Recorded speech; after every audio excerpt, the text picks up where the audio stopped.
Good evening all, and welcome back to Untold Fears.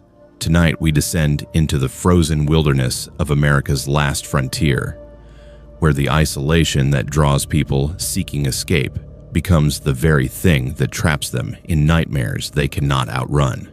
Alaska's vast emptiness has always attracted those who want to disappear, but what happens when someone else is doing the hunting? Across 10 true accounts, law enforcement officers, park rangers, and dispatchers share the moments they discovered that the most dangerous predators are not bears or wolves, but the ones who understand that in a land this remote, screams fade into silence before anyone can hear them. If you are new here, make sure to subscribe to Untold Fears for daily true horror content that will keep you up at night. Hit that notification bell so you never miss when the darkness calls. Now, let us step into the shadows of the Alaskan wilderness, where civilization ends and terror begins.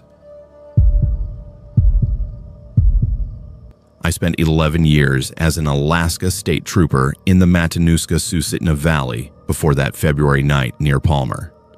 Most people do not realize how the permafrost up here makes certain things possible that should not be possible. The cold preserves things, organic matter, structures, evidence. But what I found that winter proved something far more disturbing. Someone had learned to use our frozen ground as a weapon. The call came through dispatch around 2:17 in the morning. A wellness check requested by a social worker who had been unable to reach the Morrison family for 3 days straight. The address put them about 40 miles outside Palmer, one of those isolated homesteads that dot the valley where your nearest neighbor might be 2 miles away through dense timber and snow.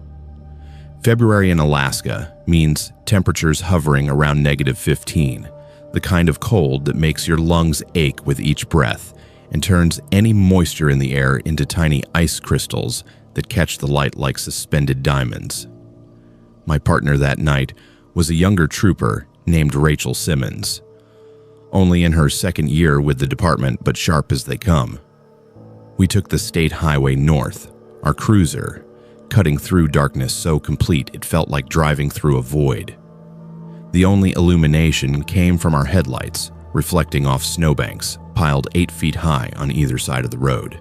Rachel kept checking the GPS coordinates, while I navigated the increasingly narrow access roads that branched off into private property.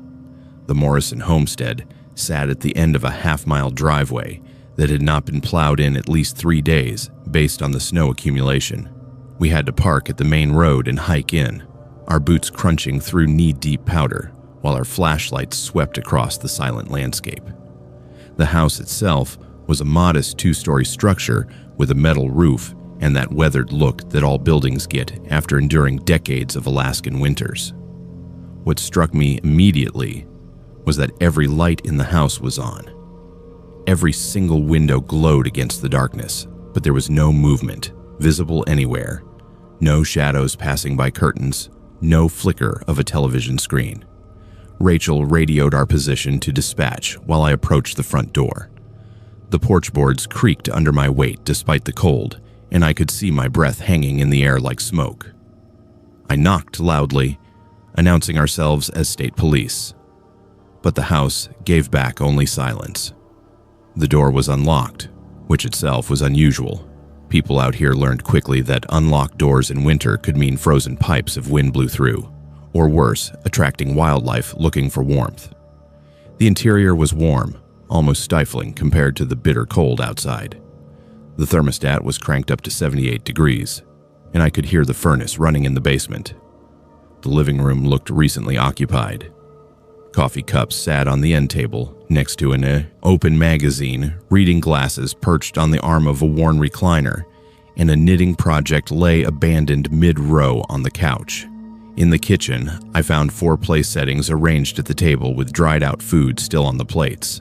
Spaghetti, based on the congealed red sauce, probably 3 or 4 days old. A pot sat on the stove with more of the same, covered in a thin film. Rachel checked the upstairs while I searched the main floor. She called down that the beds were unmade. Clothes were laid out like people had been planning to get dressed, but no sign of the family anywhere.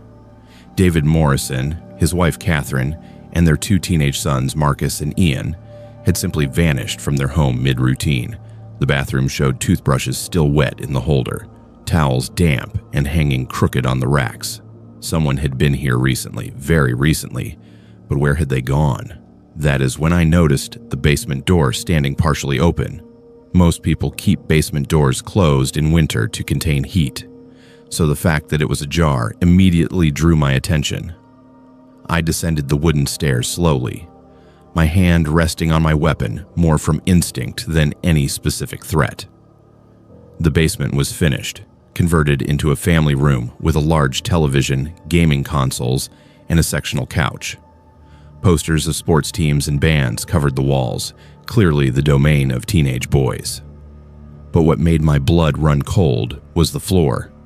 The concrete foundation had a massive hole carved into it, roughly 6 feet in diameter, with a wooden ladder descending into darkness below.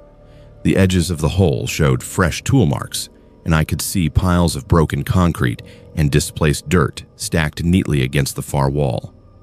Someone had been digging here for weeks, maybe months, creating an excavation directly beneath the house that should not exist.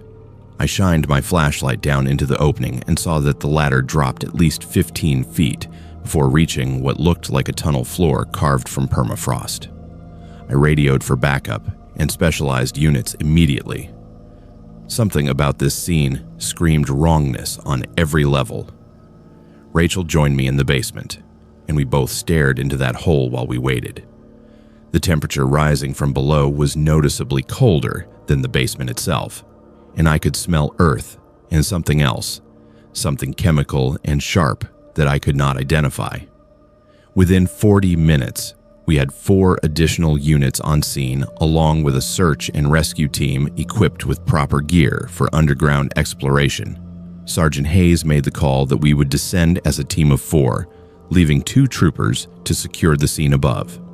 I volunteered to go first, followed by Rachel, Hayes, and a trooper named Connor who had caving experience. The latter was sturdy, professionally constructed from treated lumber, and descended into a chamber that opened up significantly once you reached the bottom.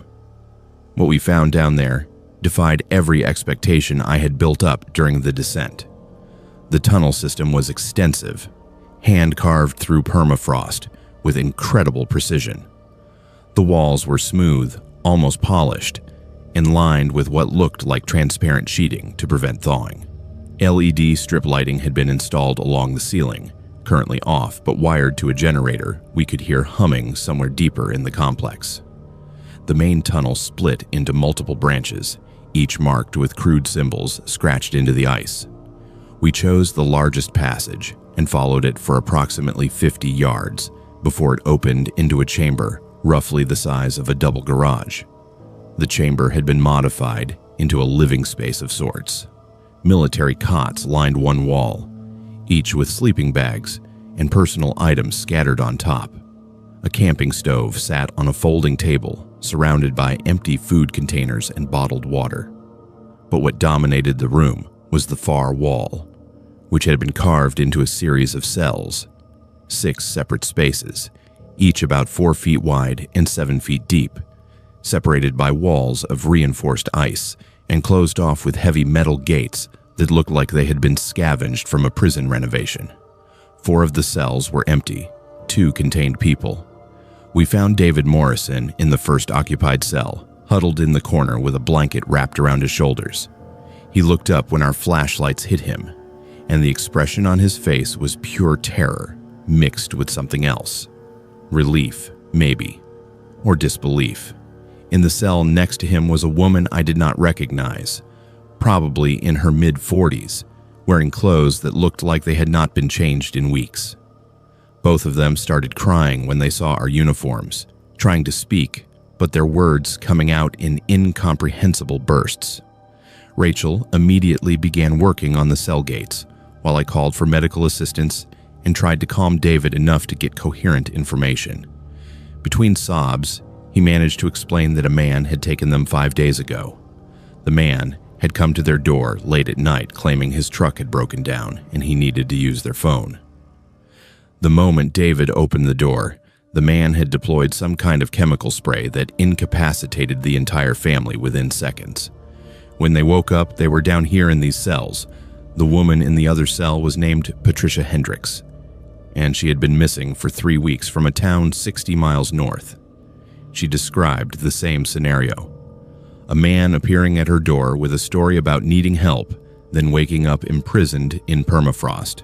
Both victims described their captor as approximately 40 years old, over 6 feet tall with a thick beard and a calm demeanor that was somehow more terrifying than any aggression.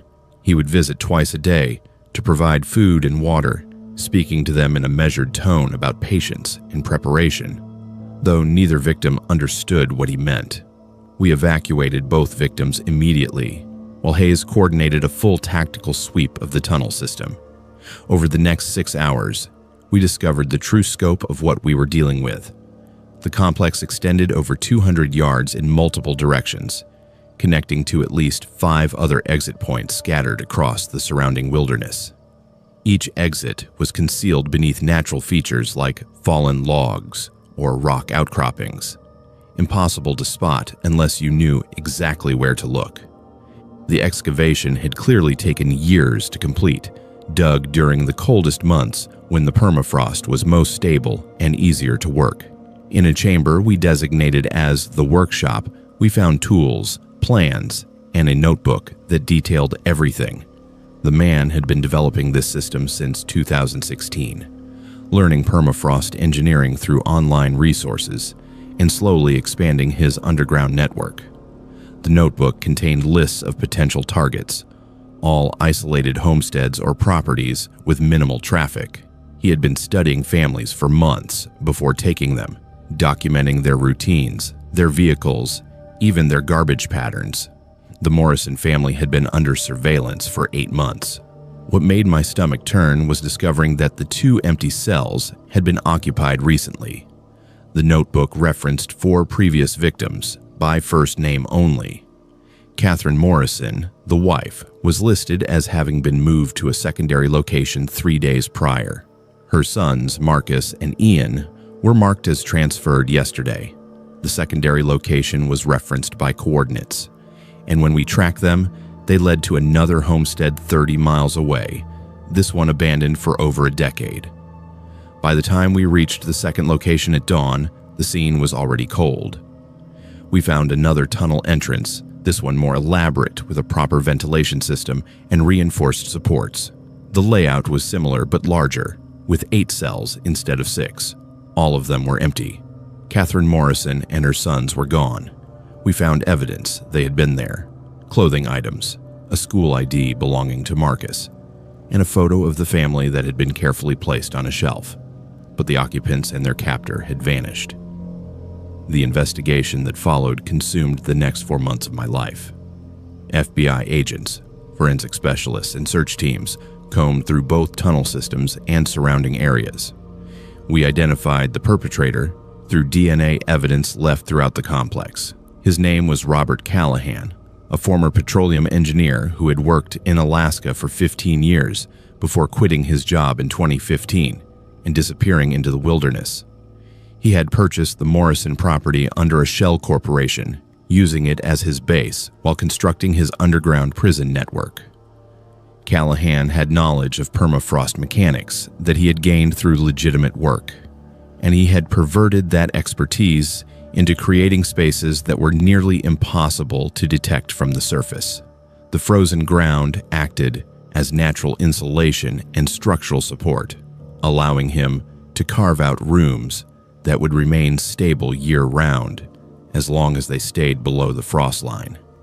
He had been extraordinarily careful, never taking more than 2 people from any single location, spreading his abductions across hundreds of miles to avoid pattern recognition. We recovered security footage from a gas station 80 miles south that showed Callahan purchasing supplies 2 days before we found the first tunnel. He was driving a white pickup with a camper shell, and the footage clearly showed someone moving in the back of the truck. The search expanded immediately, but Alaska has over 665,000 square miles of territory, most of it wilderness. Finding one man who understood how to live off-grid in this environment was nearly impossible. 3 weeks after the initial discovery, a hiker found Catherine Morrison wandering along a remote trail near Denali. She was severely dehydrated and hypothermic, barely conscious. When she recovered enough to speak, she described being held in another underground location, this one even more remote. She said Callahan had told her he was relocating his operation because law enforcement was getting too close. He had taken her sons separately, claiming he was moving them to different sites for security purposes. She had managed to escape when Callahan left the entrance unsealed during a supply run, and she had walked for nearly 2 days before collapsing. The coordinates Catherine provided led us to a third site, but again, it was empty. This time, we found evidence that Callahan had deliberately collapsed parts of the tunnel system behind him, sealing off access and destroying evidence. We recovered items belonging to Marcus and Ian Morrison, but the boys themselves were not there. Catherine had no information about where they might have been taken, only that Callahan had mentioned something about moving them north toward the Brooks Range. The case remains open, officially unsolved. Marcus and Ian Morrison have not been found, despite one of the largest search operations in Alaska State Trooper history. Robert Callahan is still at large, though there have been no confirmed sightings since 2019. The FBI believes he may have fled Alaska entirely, possibly to Canada or even Russia across the Bering Strait. Other theories suggest he is still operating in the most remote parts of the state, perhaps building new tunnel systems where no one will think to look. I transferred to a desk position 6 months after the case went cold. I could not continue patrol work in the valley without scanning every homestead I passed, wondering what might exist beneath the surface. The knowledge that someone could be using the very ground beneath our feet as a prison, exploiting the permafrost that defines this state, fundamentally changed how I see Alaska. Catherine Morrison never recovered psychologically from her ordeal. She moved to Washington State to live with family and refuses to speak about what happened beyond her initial statements. Sometimes I pull up the case file and review the evidence, hoping something new will jump out. The notebook Callahan left behind contained over 200 names and addresses, people he had been watching but never took. We contacted every single one, warning them, advising security measures. But I know there are others he documented in ways we have not found yet. And I know that permafrost exists across the entire northern region, offering him an unlimited canvas for his engineering if he is still alive and active. What haunts me most is not what we found in those tunnels, but what we did not find. The notebook referenced previous iterations, earlier versions of his system, that he had deemed failures and abandoned. We never located those sites. We never found out how many people might still be down there, sealed in forgotten chambers beneath frozen ground where their bodies will be preserved perfectly until someone stumbles across them, decades or centuries from now. Alaska keeps its secrets buried deep, and Robert Callahan understood that better than anyone. I worked as a ranger at Denali National Park for 9 years before I understood that some people who go missing in the wilderness do not want to be found. They are taken. The park encompasses over 6 million acres of Alaska wilderness, and most visitors see only the first 15 miles of maintained road.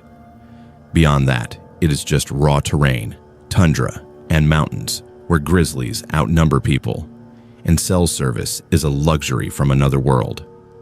During those 9 years, I responded to hundreds of incidents, injured hikers, lost tourists, wildlife encounters, but nothing prepared me for the summer of 2019 when the screaming started. The first report came through dispatch on a Tuesday morning in late June. A couple from Ohio hiking the Savage River Trail claimed they heard a woman screaming for help approximately 200 yards into the tree line. They described it as desperate, high-pitched, like someone was being attacked. When they tried to locate the source, the scream stopped abruptly. Standard protocol had me and my partner Kyle heading out within 20 minutes with a search dog and emergency equipment. We hiked the area for 3 hours, calling out, scanning for any sign of disturbance. Nothing. The forest was quiet except for the wind moving through spruce branches and the occasional raven overhead. 3 days later, another hiker reported the exact same thing. Same trail, same approximate location, same desperate female screaming. This time, it was a solo backpacker from California. A man in his 50s with decades of hiking experience who swore something was wrong. He said the screams sounded too perfect, too consistent in pitch and duration, like they were being played rather than actually happening. That detail stuck with me because it was such a specific observation. We searched again with a larger team, bringing in volunteers from the Park Service and even a helicopter for aerial surveillance. Still nothing. By the end of July, we had received 11 separate reports of screaming from various points along popular trails. Always a woman. Always described as desperate and terrified. Always stopping suddenly when people tried to help. The disturbing pattern was that anyone who actually went into the woods to investigate never came back to file a second report. They would radio that they were going off trail to check the source, and then we would lose contact. Within 24 hours, they would be reported missing by their hiking partners or family members back home. I started mapping the incidents on a park terrain chart in my office, using different colored pins for each report. When I stepped back and looked at the pattern, my stomach dropped. The screams were being reported along a very specific route, one that connected to an abandoned research station deep in the backcountry. The station had been used in the 1980s for wildlife studies before funding dried up and it was left to rot. I had been there once during training, a cluster of wooden buildings slowly being reclaimed by moss and weather. It was off limits to the public, marked clearly on park maps as restricted area, but accessible if you knew the old service roads. I brought my findings to the head ranger, a man named Tom, who had been with the park for 30 years. He listened to everything, studied the map, and his expression changed from concern to something closer to anger. He told me the station had been a problem before, back in the mid-90s, when a former park employee had been caught living there illegally. The man had been removed and charged with trespassing, but the incident had been kept quiet to avoid panic among visitors. Tom said the employee had been obsessed with the isolation, with the idea of disappearing completely from society. His name was Marcus Verne, and he had worked trail maintenance for 6 years before anyone realized he was using park resources to build a permanent shelter in the backcountry. I asked Tom if Marcus could be involved now, nearly 25 years later. Tom said the man would be in his 60s, and as far as he knew, Marcus had moved out of state after his release from a brief jail stint. But Tom also admitted that no one had actually verified his whereabouts in years. The Park Service had moved on, and Marcus had faded into memory. I requested permission to investigate the old research station, and after some hesitation, Tom approved a small reconnaissance mission. Kyle and I, along with 2 additional rangers and a state trooper, would hike in and assess the situation. We set out early on a Friday morning, taking the service road as far as it was passable before continuing on foot.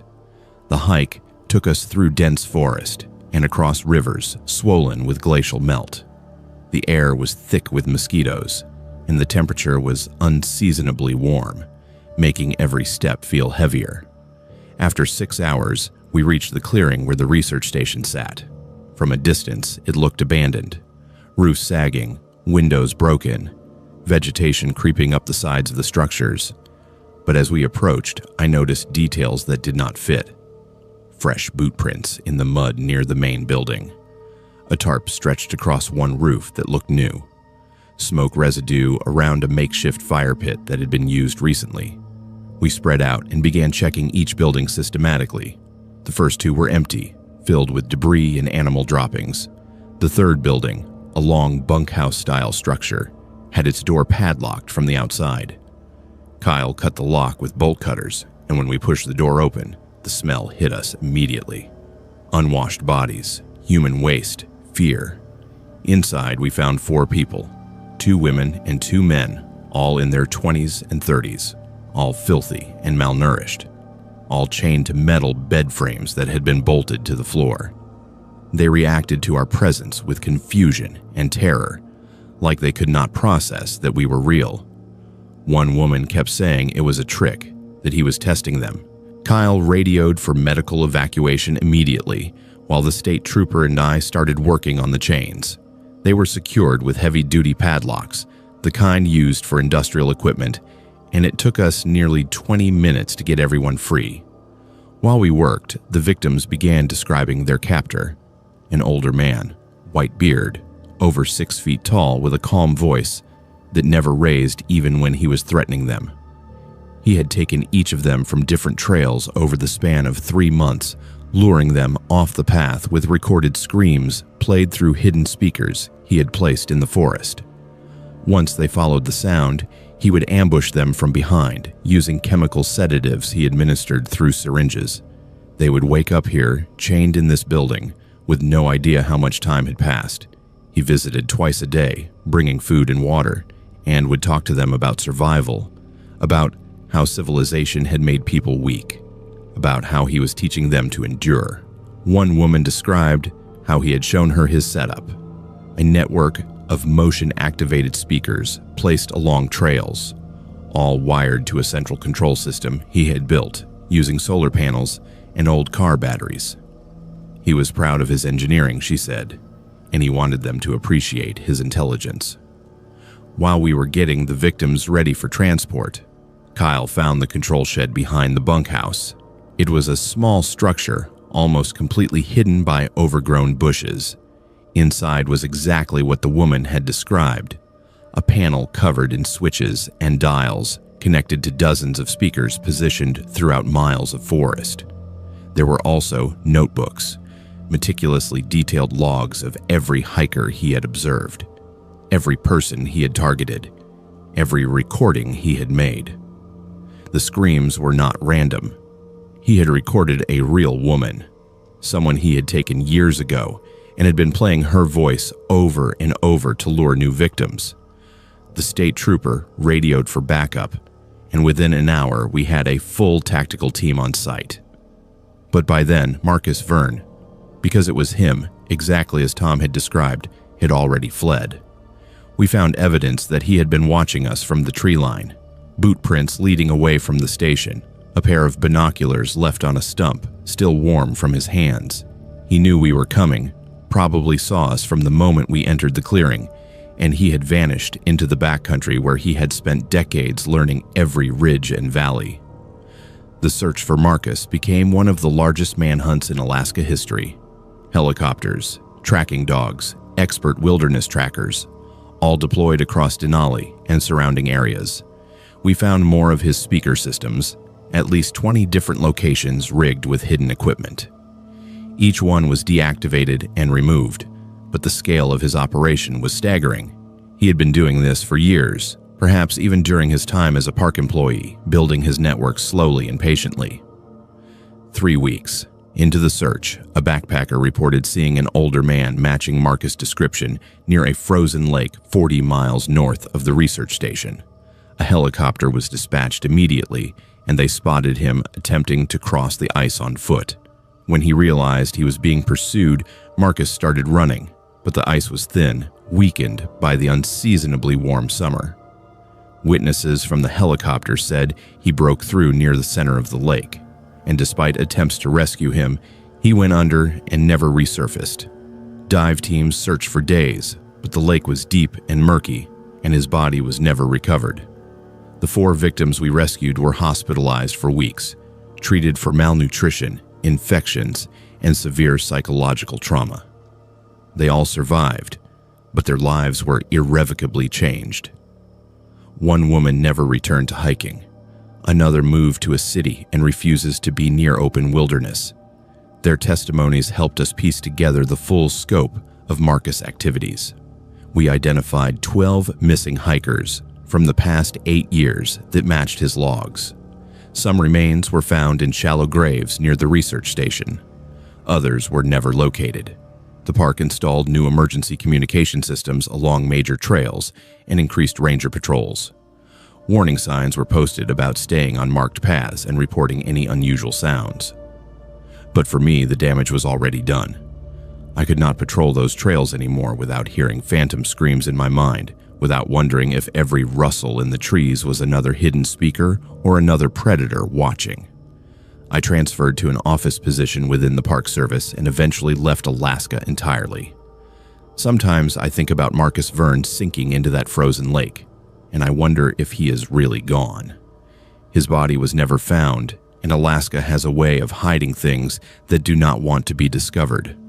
The research station was demolished, the speaker systems destroyed, but the forest remains. And somewhere in those 6 million acres, there might still be recordings playing, voices crying out for help that no one should ever follow. I answered emergency calls in Fairbanks for 7 years before the night I received a call from a phone number that had not existed for 15 years. The woman on the line was reporting her own murder. People assume that working as a 911 dispatcher means you have heard everything, that nothing can shock you anymore after years of listening to humanity at its worst moments. But they are wrong. Some calls change you in ways that never heal, and some mysteries refuse to stay buried no matter how hard you try to forget them. The Fairbanks Dispatch Center operates 24 hours a day, staffed by a rotating crew of 8 dispatchers who handle everything from medical emergencies to domestic disputes across a sprawling jurisdiction that covers thousands of square miles. I work the overnight shift, 10 p.m. to 6 a.m. 4 nights a week. Those hours were usually quieter than daytime, with most calls coming from bar fights or drunk driving incidents along the highway. The night of October 14th, 2018 started no differently than any other Wednesday. My coffee was lukewarm, my console lights glowed in the dim room, and I was reviewing notes from the previous shift when the call came through at 2:23 a.m. The caller ID displayed a local Fairbanks number, 907-585-28407, and when I answered with my standard greeting, I heard a woman breathing rapidly on the other end. Her voice, when she finally spoke, was strained and terrified, but also strange in a way I could not immediately identify. She said her name was Jennifer Larson, and that someone was breaking into her apartment. She gave an address on 12th Avenue near the university, apartment 3B, and described hearing the front door being forced open while she hid in her bedroom closet. I dispatched 2 patrol units immediately and kept Jennifer on the line, speaking calmly and trying to keep her focused. She whispered that she could hear footsteps in her living room now, heavy boots moving slowly, deliberately searching. I told her to stay quiet, to keep the phone close, and that officers were less than 4 minutes away.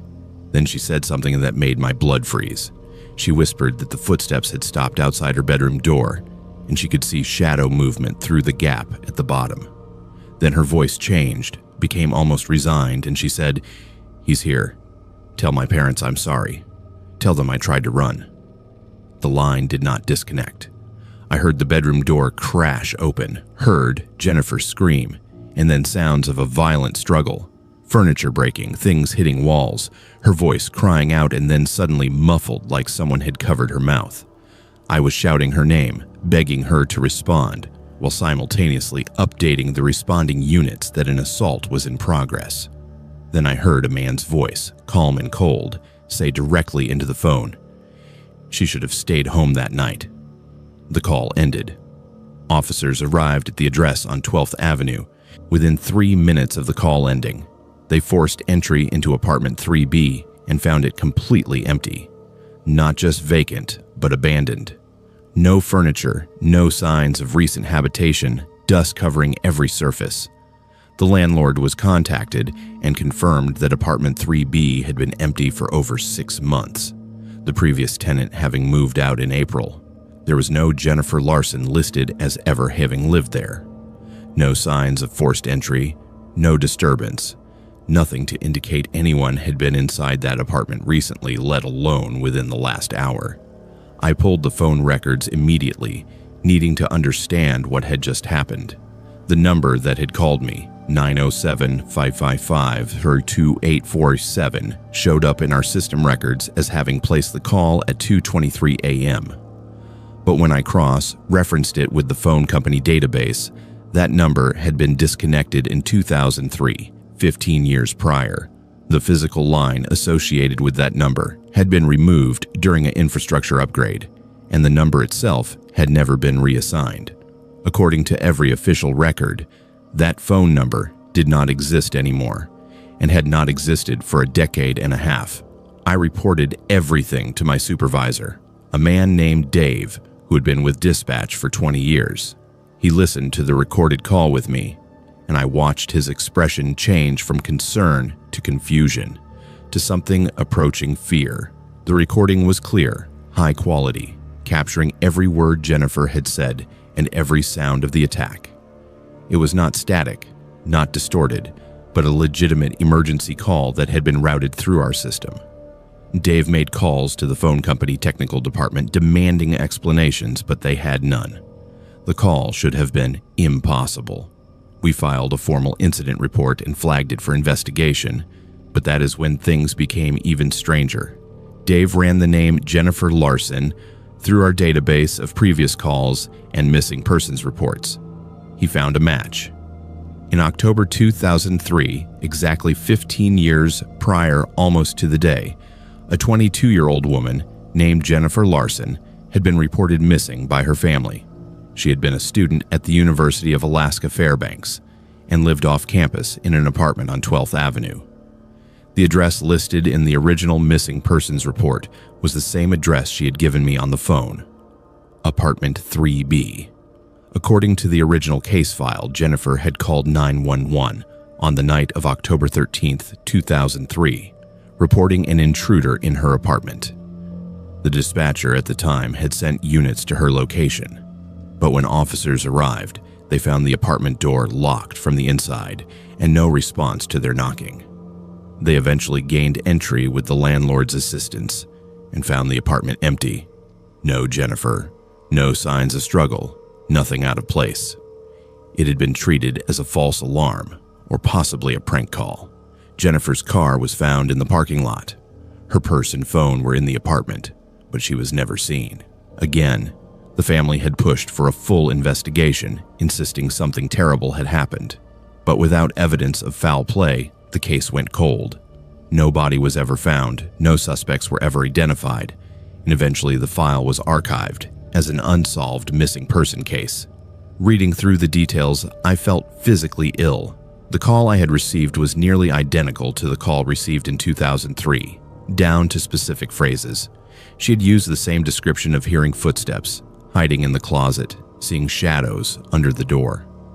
Dave and I brought this information to the Fairbanks Police Department, and a detective named Sarah Mills was assigned to review both incidents. She listened to my recording and compared it to the archived recording from 2003. The voices matched. Audio analysis confirmed that both calls had been made by the same woman, or at the very least by someone who sounded identical. But that should have been impossible because Jennifer Larson had been missing for 15 years and was presumed dead. Detective Mills reopened the investigation and began interviewing everyone connected to the original case. Jennifer's parents were still living in Fairbanks, and when Mills played them the new recording, her mother collapsed. She swore it was her daughter's voice, that she would recognize it anywhere. Jennifer's father became obsessed with the idea that his daughter was still alive somewhere, being held captive, somehow able to make calls but unable to escape. Mills tried to temper his hope, explaining the technical impossibility of the situation, but he refused to accept it. The investigation expanded.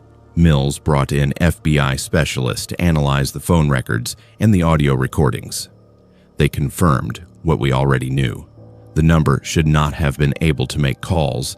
The voice was consistent across 15 years, and there was no rational explanation. One theory proposed was that someone had recreated the original call as a cruel hoax, perhaps using archived audio to splice together a fake emergency. But the audio forensics team found no evidence of editing or manipulation. The call I received was continuous, live, and responsive to what I was saying. Then Mills made a discovery that changed everything. She obtained Jennifer's original phone records from 2003 and noticed something that had been overlooked in the initial investigation. On the night Jennifer disappeared, she had made multiple calls in the hours before her 911 call. Most were to friends or family, normal conversation. But there was one call to an unknown number, lasting 47 minutes, made around 8 p.m. the night she vanished. Mills traced that number and found it belonged to a man named Eric Voss, who had worked maintenance at the university housing department in 2003. Eric Voss had been questioned briefly during the original investigation as part of routine interviews with anyone who might have had access to student apartments. He claimed to have never met Jennifer personally and had an alibi for the night she disappeared, stating he had been home with his girlfriend. That alibi was never thoroughly verified because there had been no evidence of a crime. Mills tracked Voss to his current location. He was still living in Fairbanks, working for a different property management company. And when she showed up at his workplace to question him, his reaction was immediate and telling. He ran. Officers apprehended Voss 3 blocks away, and during questioning, his story fell apart completely. He admitted to having had a brief relationship with Jennifer in September 2003, one that had ended badly when she discovered he had been accessing her apartment without permission, coming in when she was not home and going through her belongings. She had threatened to report him, which would have cost him his job and possibly led to criminal charges. He swore he had not hurt her, that she was alive the last time he saw her, but he also admitted he had been in her apartment the night she disappeared. Voss claimed Jennifer had called him that night, hysterical, saying someone was in her apartment. He had gone there to help but found the door locked and no one answering. He said he left and went home, too afraid to get involved because of their previous issues. But Mills did not believe him, and neither did the prosecutors, who eventually charged him with Jennifer's murder, despite having no body and only circumstantial evidence. During the trial, which took place in early 2019, the recordings became key evidence. The jury heard both the 2003 call and my 2018 call, and expert witnesses testified about the impossibility of the second call existing. The defense argued that the supernatural nature of the evidence proved their client's innocence, that clearly something beyond human understanding was at play. The prosecution argued that Voss had killed Jennifer in 2003 and that somehow her final moments had been captured and replayed 15 years later as a message from beyond, demanding justice. The jury deliberated for 8 days before returning a guilty verdict. Voss was sentenced to 60 years in prison for second-degree murder, but he never confessed, and Jennifer's body was never found. Her parents attended every day of the trial, and when the verdict was read, they wept with relief that someone was finally being held accountable. But I could see in their eyes that they would never have full closure without knowing where their daughter was. What haunts me most about this case is not the impossibility of the call, though that alone should be enough to keep anyone awake at night. It is the pattern.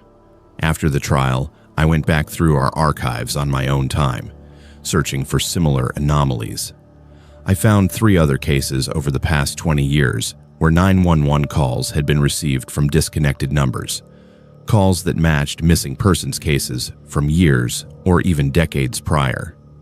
In each case, the calls had been dismissed as technical glitches or prank calls. No one had ever connected them to the original disappearances. One call from 2011 matched a missing woman from 1998. Another from 2015 matched a missing teenager from 2007. The third was from 2017, matching a woman who had disappeared in 1995. I brought all of this to Detective Mills, and she assigned investigators to each case. 2 of the 3 have since been solved. One led to the discovery of remains buried on a remote property outside Fairbanks. Another led to the arrest of a former boyfriend who confessed under pressure of the new evidence. The 3rd case remains open. I left dispatch work in 2020. I could not continue answering calls knowing that some of them might be coming from people who no longer exist in the way we understand existence. The job requires you to believe that you are helping people in real time, that your actions can change outcomes. But what do you do when time itself seems broken? When the past reaches forward and the dead speak through disconnected lines? Jennifer Larson's case officially remains unsolved despite Voss' conviction, because without a body, there are always questions. Her parents still live in Fairbanks, still hoping that one day someone will find her remains and bring her home. I think about that call every single day. I think about her voice, so clear and present, describing events that happened 15 years before I heard them. I think about the man who killed her walking free for a decade and a half before her recorded scream finally caught up with him. Sometimes, late at night, when I cannot sleep, I wonder how many other calls are out there, trapped in some space between then and now, waiting for the right moment to break through. How many voices are trying to reach us from the past, describing their final moments, begging for help that can never arrive in time. And I wonder if someday my phone will ring and I will hear my own voice on the other end calling from a future I have not yet reached, warning me about something I cannot prevent. The phone system is just technology, just wires and signals and switches. That is what the engineers tell me when I ask how a disconnected number can make calls. They say it is impossible, that their systems do not allow for such anomalies. But I have the recordings, I have the evidence, and I have the memory of Jennifer Larson's voice, terrified and desperate, reaching across 15 years of silence to name her killer and demand justice. Some mysteries do not have rational explanations, and some calls are meant to be answered even when they come from numbers that no longer exist. I worked cold cases for Anchorage Police Department for 13 years before DNA evidence from 1996 finally gave us a name, but what we found when we went to arrest him made me wish we had never solved it. Cold cases are different from active investigations. With fresh crimes, there is urgency, adrenaline, hope that you might catch someone before they hurt anyone else. With cold cases, the urgency comes from a different place entirely. The victim is gone, sometimes for decades, but their family is still waiting. They are still hoping that someday someone will care enough to reopen the file and search for answers. That is what I devoted my career to, finding those answers, no matter how long ago the crime occurred. The Morrison case landed on my desk on a Tuesday in January 2018. Margaret Morrison, age 27, disappeared from an Anchorage parking lot on March 14, 1996. She had left her office building at 5:30 p.m. to go to her car, and she was never seen again. Her vehicle was found 12 hours later in the parking garage, driver door open, keys on the floorboard, purse in the back seat. The police report from 1996 had documented everything meticulously. No signs of forced entry to the vehicle, no signs of a struggle outside it, no witnesses. It was as if Margaret had simply evaporated into thin air between her office and her car. The original detective had pursued several leads, questioning known sex offenders in the area and Margaret's ex-boyfriends. Nothing panned out. No physical evidence was ever recovered. The case went cold within 6 months, and Margaret was joined by hundreds of other unsolved disappearances in the filing cabinets of the Anchorage police. For 22 years, her file sat untouched while her parents aged and eventually passed away without ever knowing what happened to their daughter. Then, technology caught up with the past. In 2018, a private genealogy company that was used primarily for ancestry research announced that they were allowing law enforcement to search their database.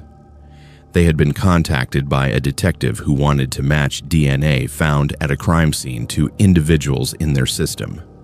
Within months, law enforcement agencies across the country were using genealogy databases to solve decades-old cold cases. The technique had already led to the arrest of the Golden State Killer in California, a serial murderer who had operated for years without being caught. The Morrison case had DNA evidence, a partial sample that had been collected from Margaret's fingernails during the original autopsy. Likely from her attacker during a struggle, the sample had been preserved in a police evidence locker, and when I sent it to be processed against the genealogy database, I waited for results with a mixture of hope and dread. In March 2018, I received an email from the analyst. There was a match. The DNA did not directly match anyone in the criminal database, but it matched a family tree on the genealogy site. The closest matches were siblings and parents, which meant the perpetrator had a relative who had submitted their DNA for ancestry purposes. Cross-referencing with available records, we narrowed down the match to 2 individuals. One was a woman living in Colorado with no criminal history. The other was a man named David Chen, age 45, living in an unremarkable neighborhood in South Anchorage. According to available records, David had been living in Anchorage since 1993. He worked as an accountant and had no criminal history. He had never been questioned in connection with Margaret's disappearance, but something about the timeline clicked. In March 1996, when Margaret disappeared, David had been living in the area. He had been 23 years old at the time. I obtained a warrant to collect David's DNA directly, and when the results came back, they matched the evidence from Margaret's fingernails perfectly. I had him. After 22 years, I had finally solved the Morrison case. The arrest warrant was prepared, and I made arrangements to bring David in for questioning. What I did not expect was what I would discover in his home when I executed the search warrant. David lived in a small house on the edge of Anchorage, in a neighborhood where properties were spread out and neighbors were not particularly attentive to their surroundings. When I arrived with a team of 6 officers and a forensic evidence crew, the house appeared perfectly normal from the outside. A well-maintained yard, clean windows, no indication that anything sinister lay within. When we forced entry and began searching, I found his office on the 2nd floor. And that is when I realized that Margaret Morrison was not his only victim. The office walls were covered with photographs. Not family photos or vacation pictures. Crime scene photographs. Autopsy photographs. Photos of missing women, some of them unsolved cases from across Alaska and the Pacific Northwest. But David had been doing something darker than simply collecting images of tragedy. He had been documenting his own work. There were at least 30 different women represented in those photographs, ages ranging from 19 to 42. Some I recognized from cold case files. Others I had never seen before. The forensic team photographed everything before removing the materials as evidence. On his computer, which we accessed with a court order, I found organized files with the same meticulous system. Each woman had a folder with dates, times, locations, and extremely detailed descriptions of what he had done to them. There were confessions written out in narrative form, almost like journal entries, describing the abduction, the assault, the murder, and the disposal of the bodies. But most chilling of all, there were videos. Long video recordings of his crimes filmed from his perspective. Watching those videos was the most difficult thing I had done in 13 years of investigating cold cases. I forced myself to view enough of them to confirm their authenticity, to establish that David was not fantasizing but actually documenting real murders. The quality of the footage improved over the years, suggesting he had updated his equipment as technology progressed. The earliest recordings were from 1995. The most recent was from 2016, only 2 years before we arrested him. This man had been actively murdering women for over 20 years while working as an accountant and maintaining the appearance of normalcy. Among the materials I recovered was a journal David had been keeping since his teenage years. It documented his fantasies, his obsessions, his gradual transition from thoughts to actions. He had written extensively about Margaret Morrison, about how she had caught him because she had fought back, because she had scratched him with her fingernails and left DNA evidence that would not surface until technology advanced enough to find it. He expressed pride in this fact, treating it as a prediction he had made that had come true. He wrote about anticipating his eventual capture and seemed almost relieved when it occurred, as if a burden had been lifted. The search of his property extended beyond the house. We dug up the backyard and found remains, multiple sets of remains, some dating back 20 years. The forensic anthropologist on the case estimated we had found at least 7 victims in that yard alone.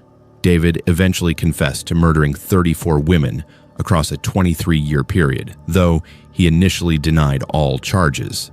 Only when confronted with the video evidence did he acknowledge what he had done. He pleaded guilty to all charges and was sentenced to life imprisonment without possibility of parole. But here is where the case becomes something much worse than a standard serial killer prosecution. During the investigation, we discovered that David had been connected to law enforcement through his employment. He had obtained private security clearance through a contractor who did work for the military. He had been vetted and cleared, which gave him additional resources and possibly additional confidence in his ability to evade detection. More disturbing than that, we discovered that David had been in communication with other men online, exchanging photographs and videos of victims through encrypted channels.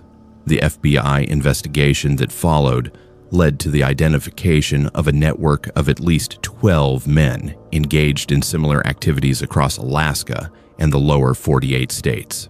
What still haunts me is not just the fact that David killed 34 women.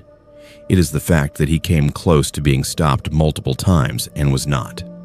In 2003, one of his potential victims escaped his vehicle and reported the abduction to police.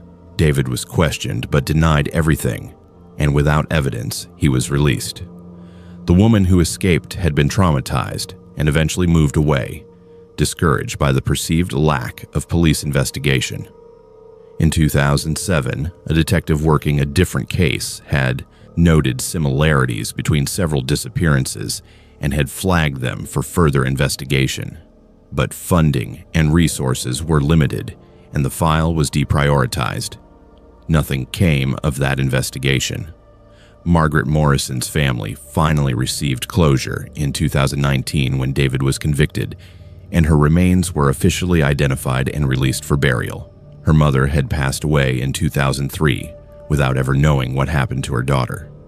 Her father died in 2015, also without answers. Only Margaret's sister remained to attend the funeral, and when she looked at me after the guilty verdict was read, I saw decades of pain finally transform into something approaching peace. But that peace came at an enormous cost. 33 other families had to discover that their loved ones had been murdered by someone the system had noticed and then forgotten. They had to confront the reality that those women might still be alive if someone had pursued the investigations more thoroughly, if resources had been allocated differently, if someone like me had cared enough 23 years earlier to push harder for answers. The technology that eventually solved Margaret Morrison's case has now been used to solve hundreds of other cold cases across the country. DNA genealogy has become a standard tool in law enforcement, but I'm not certain it is always justice that the technique provides. Sometimes it is just the inevitable discovery of horrors we could have stopped if we had simply cared enough when there was still time to save lives. David Chen is serving his sentence in a maximum security prison in Anchorage. He will never be released. His life is effectively over, confined to a cell, his legacy a testament to human depravity. But that does not comfort the families. That does not return the women he murdered. That does not change the fact that I spent 13 years investigating cold cases and found that the past is sometimes more terrible than we can imagine, and sometimes more preventable than we are willing to acknowledge. I quit the cold case unit in 2020.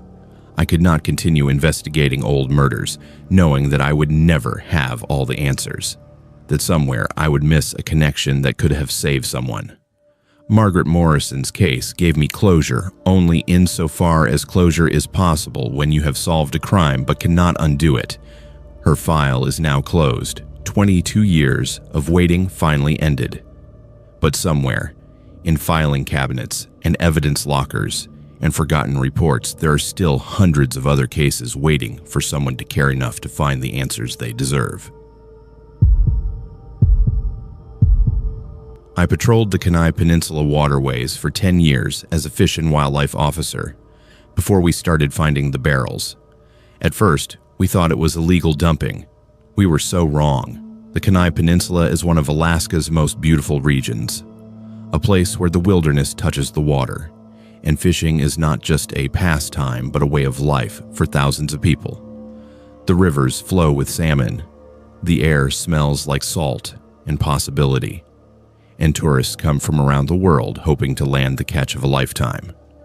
It is also one of the most remote areas in the state, where rivers twist through uninhabited valleys, and access points are limited to those who know where to look. My job as a wildlife officer involved patrolling those waterways, monitoring fish populations, checking fishing licenses, and investigating poaching. It was routine work most of the time, standing on riverbanks in the rain, radioing coordinates, processing citations. But on August 12th, 2017, I received a call about something unusual. A commercial fishing vessel had caught a large metal barrel in their nets near the mouth of the Kenai River. The barrel was sealed, locked, and when they hauled it aboard, they noticed liquid sloshing inside. Concerned that it might be hazardous waste, they radioed the authorities and stayed put to wait for me to arrive. I took a state boat downriver to meet them, my equipment case secured in the cabin. The barrel was sitting on the deck of the vessel, covered in marine growth and rust, approximately 4 feet tall and perhaps 3 feet in diameter.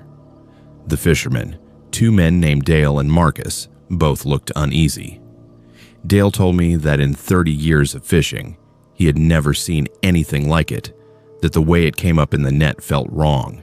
They had noticed that it was unusually heavy for its size, and when they had tried to open it, they found it was locked from the outside with an industrial padlock. I photographed it and made arrangements to have it transported to a facility where it could be safely examined. The next morning, a hazmat team and forensic specialists joined me at the evidence holding yard. They cut open the barrel carefully, prepared for chemical exposure or biohazard contamination. What they found instead was far worse than hazardous materials. Inside the barrel, preserved in a solution of brine and formaldehyde, were human remains. Parts of what appeared to be a human body, carefully preserved in solution, like some kind of grotesque specimen collection. The forensic pathologist who examined the barrel was deeply disturbed by what he was seeing. He determined that the remains belonged to at least one individual, likely female, based on bone structure, and that the preservation method suggested someone with knowledge of anatomy or biology. The remains had been placed in the barrel sometime between 6 months and 2 years prior based on the condition of the bones and the state of the preservative. This was not accidental, not natural death followed by illegal dumping. This was deliberate preservation. This was a message or a mistake, a secret kept until the river gave it away. I filed a report with Alaska State Police and brought in additional investigators. Within 48 hours, I received word that divers and patrol boats had been deployed to search the Kenai River for additional barrels. Over the next 3 weeks, we recovered 7 more sealed barrels from different locations along the river system. Each one contained human remains. Each one had been preserved in the same careful manner. Each one told a story of deliberate placement, strategic disposal, methodical planning. The forensic analysis determined that the remains in each barrel belonged to different individuals, both men and women, ranging in age from early 20s to mid-50s. Some of the remains were more recent, perhaps only months old. Others were years old, their bones beginning to show the early stages of mineral dissolution despite the preservation attempt. Dental records and DNA analysis allowed authorities to identify 5 of the 8 victims.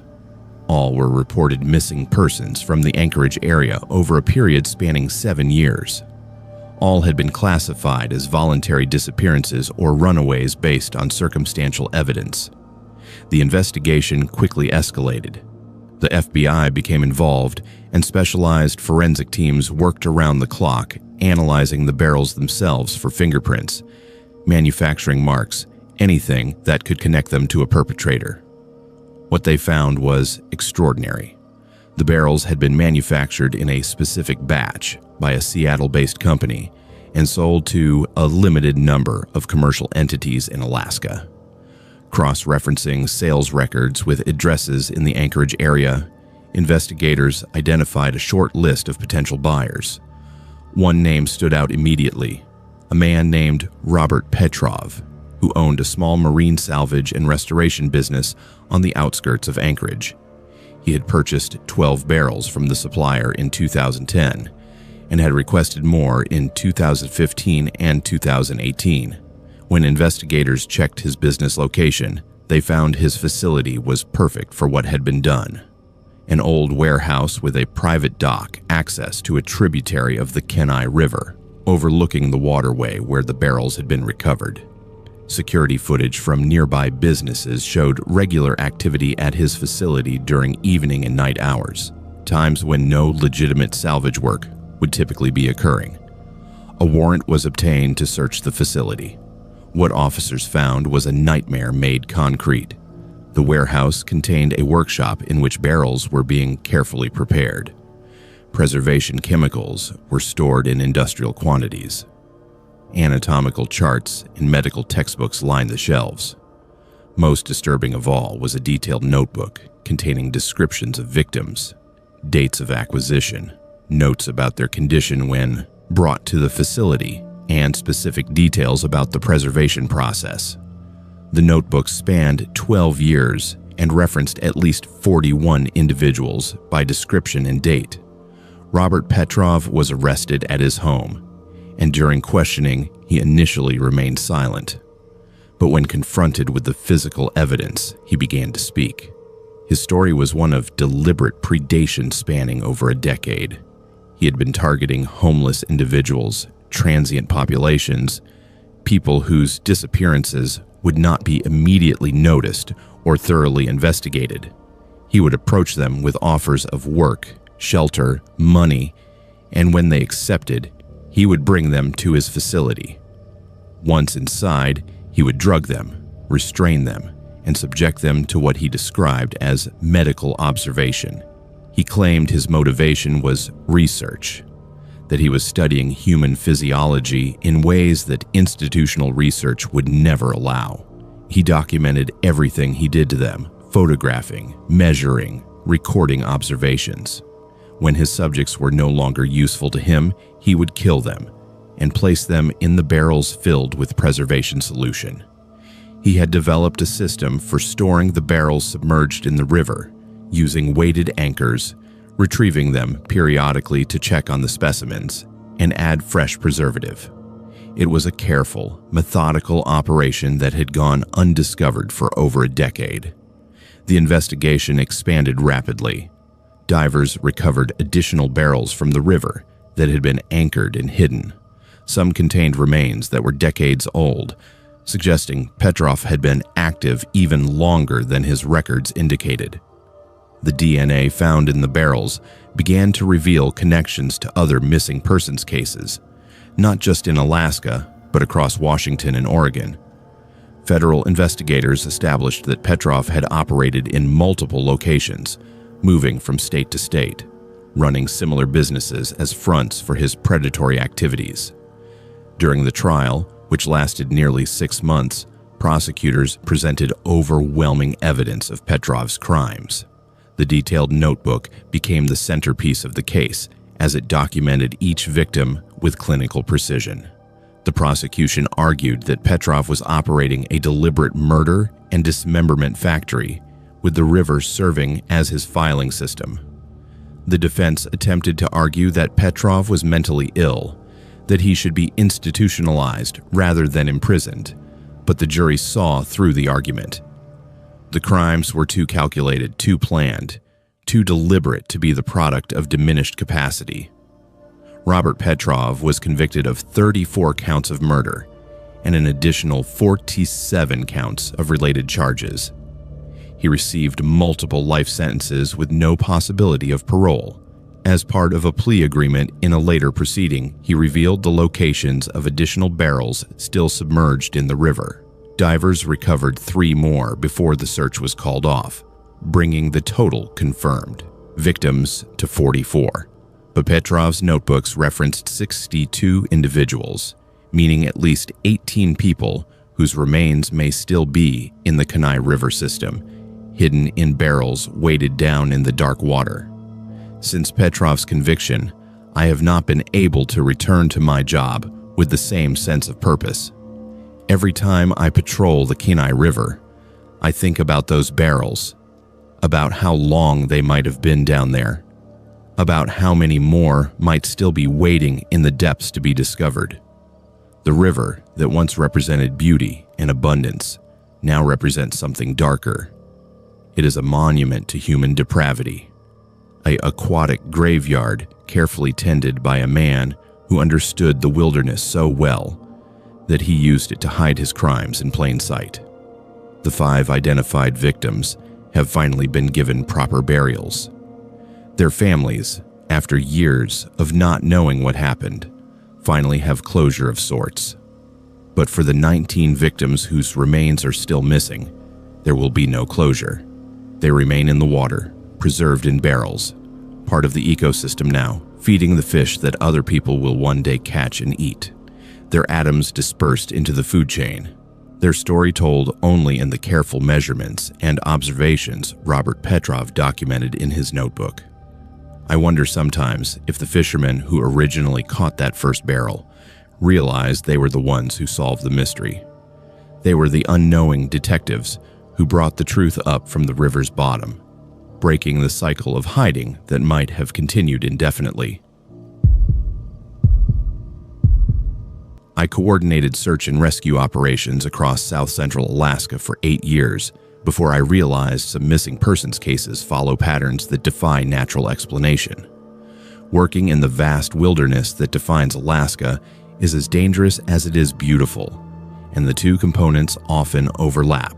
The state is home to some of the most treacherous terrain on Earth, where thousands of people venture each year seeking adventure, solace, or simply the freedom of untamed wilderness. For every person who returns unchanged from their journeys, someone does not return at all. They disappear in the wild and are never found, joining the thousands of others who have vanished into the vastness of Alaska, leaving behind nothing but questions and grief. The official statistics are staggering. Nearly 4,000 people go missing in Alaska annually, far more than any other state in the country. Some of those people return home safely, found wandering lost but unharmed. Some are recovered by search teams after brief separations, but a significant percentage of those who go missing are never heard from again. The wilderness swallows them whole, leaving no trace, no clue, nothing to suggest where they have gone. For me, the coordinator of search and rescue missions throughout south-central Alaska, those numbers were not just statistics. They were families sitting in my office, desperate eyes staring out at me, begging me to find their loved ones, begging me to bring them home.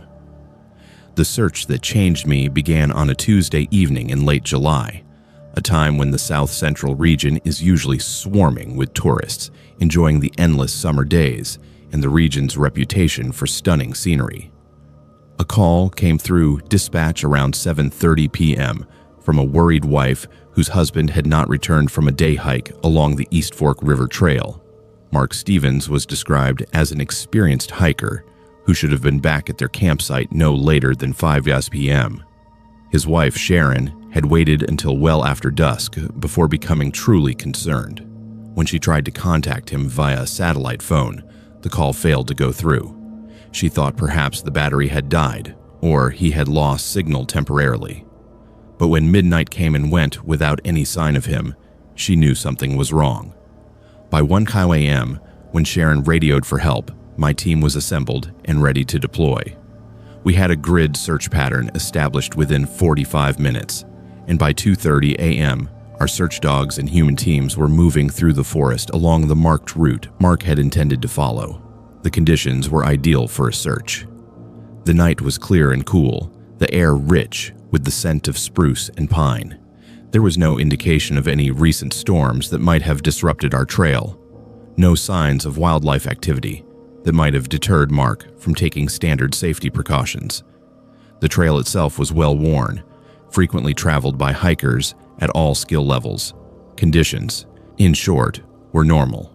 By morning, with no signs of Mark anywhere along the trail, we began to spread our grid patterns wider, moving deeper into the forest and farther afield.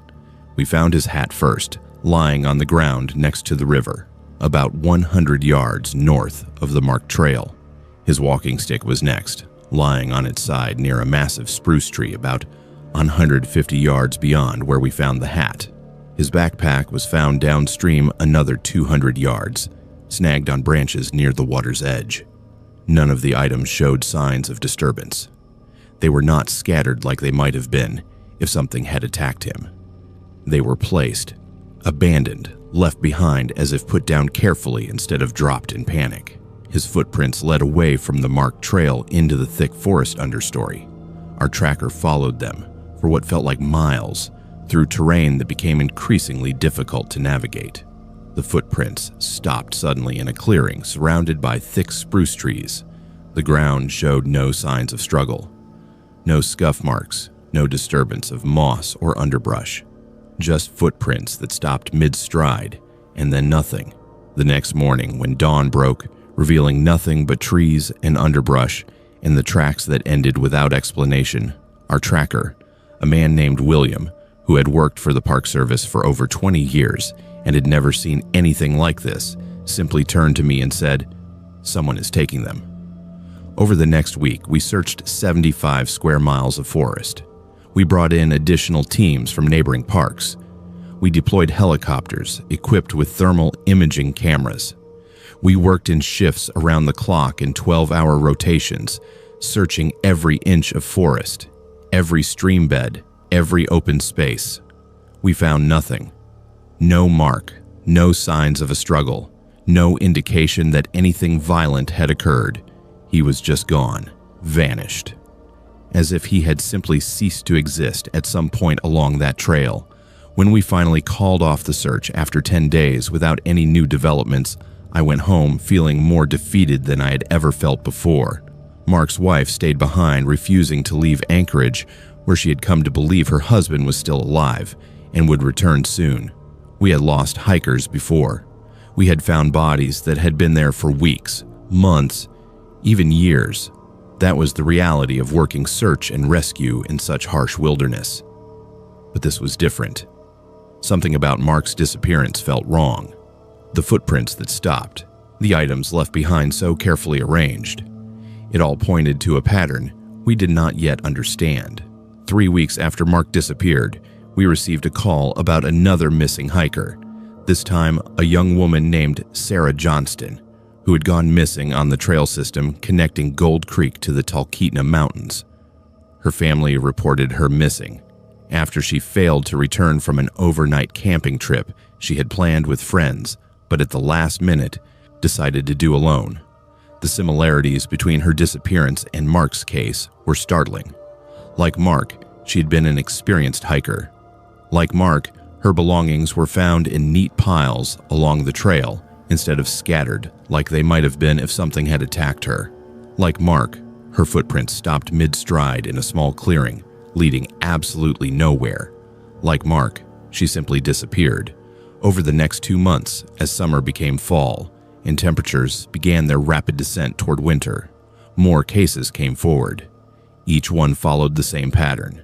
An experienced hiker going missing during what should have been a routine day trip, each one leaving behind a perfectly intact campsite, each one wearing proper gear, carrying proper supplies. No one injured on the trail before going missing. No one showing signs of dehydration, starvation, or exhaustion. We started mapping the locations where each disappearance occurred, working with local law enforcement agencies and the FBI to try and establish some kind of connection between the cases. The pattern emerged slowly at first, but became more apparent as we connected the cases. Each victim disappeared near points along the trail system where small tributaries joined the main waterways. Small creeks mostly, barely more than streams where water trickled through rock and brush. The bodies that were eventually found, months or sometimes years later, were always discovered downstream from where they disappeared, almost as if they had been placed in the water and allowed to drift. The pathologist who examined the remains found that they had been placed in the water shortly after death, indicating that whatever happened to these people, it happened quickly, cleanly, without prolonged violence. With each new case, I could feel the fear spreading through our community like a disease. People began to leave certain trails untraversed. Campsites that had previously been popular became avoided, their fire rings cold and unused, as people chose instead to congregate in more well-maintained areas, closer to civilized areas where phones worked and help was nearby. As fall transitioned into early winter, making searches increasingly difficult due to weather conditions, I knew we would have to pursue a different strategy. We needed to understand what was happening, not just respond to it after it occurred. With this in mind, I established a task force consisting of park rangers, search and rescue personnel, FBI agents, and experienced wilderness experts. We analyzed every available piece of data from all the disappearances. We mapped out trails, looking for connection points, potential corridors, or places where multiple streams and waterways intersected. We studied topographical charts, hoping to find underground formations or cave systems that might be connected to these tributaries. We studied satellite photos, looking for signs of man-made structures hidden beneath dense forest. Canopies. We listened to recordings made by those whose missing loved ones had carried satellite phones. We reviewed satellite tracking data from devices hikers had been wearing when they disappeared. The breakthrough came when we began examining the chemistry of the water in these tributary systems. The FBI chemical analysis expert working with us determined that the water in several of these streams showed traces of substances commonly used in pharmaceutical research laboratories. The concentrations were too low to be significant by themselves, but when mapped against the locations where people had disappeared, a clear pattern emerged. Something was flowing into these streams, something that came from underground through fissures or natural channels, something that was attracting people to them before their disappearances occurred. We deployed underwater drones into each of these tributary systems, starting with the smallest and working our way up the system to the main river channels. The drones mapped the underwater terrain, revealing cave systems where water flowed from one connected stream to the next underground through intricate networks of passages too small for humans to pass through. At points where the streams widened or slowed down, we found what looked like man-made openings into these caves, small tunnels excavated into hillsides, cleverly hidden beneath fallen logs or brush or water, their entrances disguised by the natural terrain. We mapped out the entire system over 6 weeks. We spent countless hours in our offices analyzing video footage from the drones, marking each potential entrance point with bright green pins on a giant wall map that dominated one entire wall of our operations center. We studied each video segment, marking coordinates, angles, elevations, anything that might help us determine which entry points were actually used by whoever was operating this underground network. By the beginning of December, we had identified 6 different primary entry points where trails intersected with these tributary systems. We sealed all entry points using industrial-strength cement mixed with metal composite materials designed to strengthen underground structures and prevent erosion. We covered each entry point with artificial camouflage, carefully matched to the surrounding terrain using materials developed for military applications. We disguised each site further with natural elements carefully placed to blend completely into the environment. We made them disappear completely into the landscape. On a Thursday evening, exactly 3 days after we sealed the last entry point, the calls began to flow in again. First, it was a family camping on Gold Creek who reported that their 8-year-old son had disappeared from their campsite while they were preparing dinner. Next, it was a group of hikers from Seattle who had been hiking the East Fork River Trail but never returned their rental gear from Anchorage before their scheduled return flights. They too were reported missing by their rental gear provider after no contact from them for nearly 8 hours beyond their scheduled return time. The reports kept coming through the night. By morning, we had over 50 people reported missing. Families were arriving at emergency shelters and information posts established through various assistance networks, at rest stops along the trails and tributaries. Children were separated from their parents. Elderly people had gone on short walks looking for items and never returned. People had been reported missing from their campsites after stepping aside to use the restroom. Each report followed identical patterns. Every victim had disappeared during daylight hours, during what should have been simple activities, with no indication of any warning signs before their disappearance. On the morning of the 12th day since the first reports had begun, I sat in my office staring at that massive map on the wall. The green pins marked where our artificial entry points had been constructed. 100 new pink pins showed where people had disappeared since we sealed those access points. On the couch across from me sat Sharon Stevens, Mark's wife. She had been living out of her truck near the entrance of the park these past months, venturing out occasionally to visit churches or community centers where information was being shared among families of the missing people. She had become fierce in her belief that her husband was still alive somewhere, still lost in some hidden part of the park system, waiting for someone, for her, to find him. She had been here the whole time, watching us work through every detail of these cases. During these months, she had listened intently as we discussed ideas about underground channels, where water was flowing from one stream to another, through passageways small enough that they could never be discovered, except by divers equipped with underwater cameras and satellite communication tools. She had heard me theorize about pockets where methane gas escaping through fissures along water systems was attracting attention and possibly danger from local wildlife species sensitive to high concentrations of inorganic gases escaping underground and migrating through streams via natural means. She had listened intently while we pieced together theories about complex underground cave systems used by predators to move swiftly above ground or move their victims as easily as someone walking down any well-worn city street above ground. Sharon stood up and approached me slowly. Her face was pale against eyes dark from many nights of fitful sleep filled with worry and terror about her missing husband. She moved closer until we were nearly eye to eye, then turned to face the giant wall map across from us, each green pin carefully positioned over our entrance points, sealing off potential movement beneath those artificial trails we thought we had discovered. For several minutes, neither of us moved or spoke. We just stood there staring at those pins, covering every possible access point we could find connecting water sources to underground tunnels capable of allowing human traffic. She finally broke the silence by asking me question most press reporters who covered park crimes asked at some point along investigations. Do you believe he is alive? I took a long, deep breath before responding, I have no idea. After several minutes pass, she seems resigned, as if she understands she will never know for sure where her husband went, or whether he is alive somewhere in some hidden part of this vast wilderness waiting for someone, for her, to find him.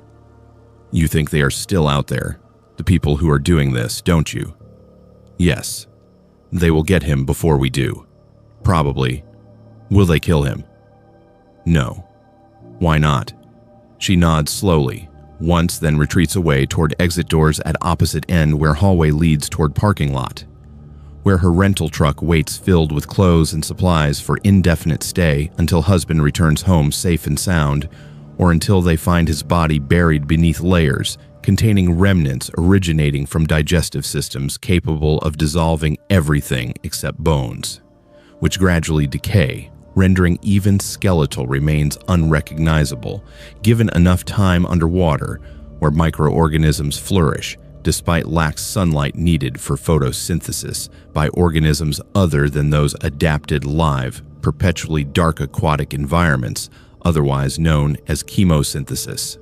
By morning, nearly 20 more reports arrived, confirming continued abductions along marked trails still free from human obstruction or artificial structure, obstructing direct passage beneath dense forestation where predators roam freely, unimpeded by human interaction or artificial barriers designed prevent any living organism capable travel routes unknown, except possibly those directly aware. Such possibilities exist on perpetual basis, given modern technological advances, allowing satellite transmissions directly from orbiting spacecraft thousands miles above Earth, capable provide live feeds revealing precise coordinates within several yards, regardless distance from primary reference points established by governments around globe, requiring continuous active transmission protocols rather than passive reception modes. Typical, those lacking dual-purpose applications, allowing simultaneous broadcast receive capabilities currently limited. Only direct line-sight considerations, given atmospheric conditions present within zone affected most adversely.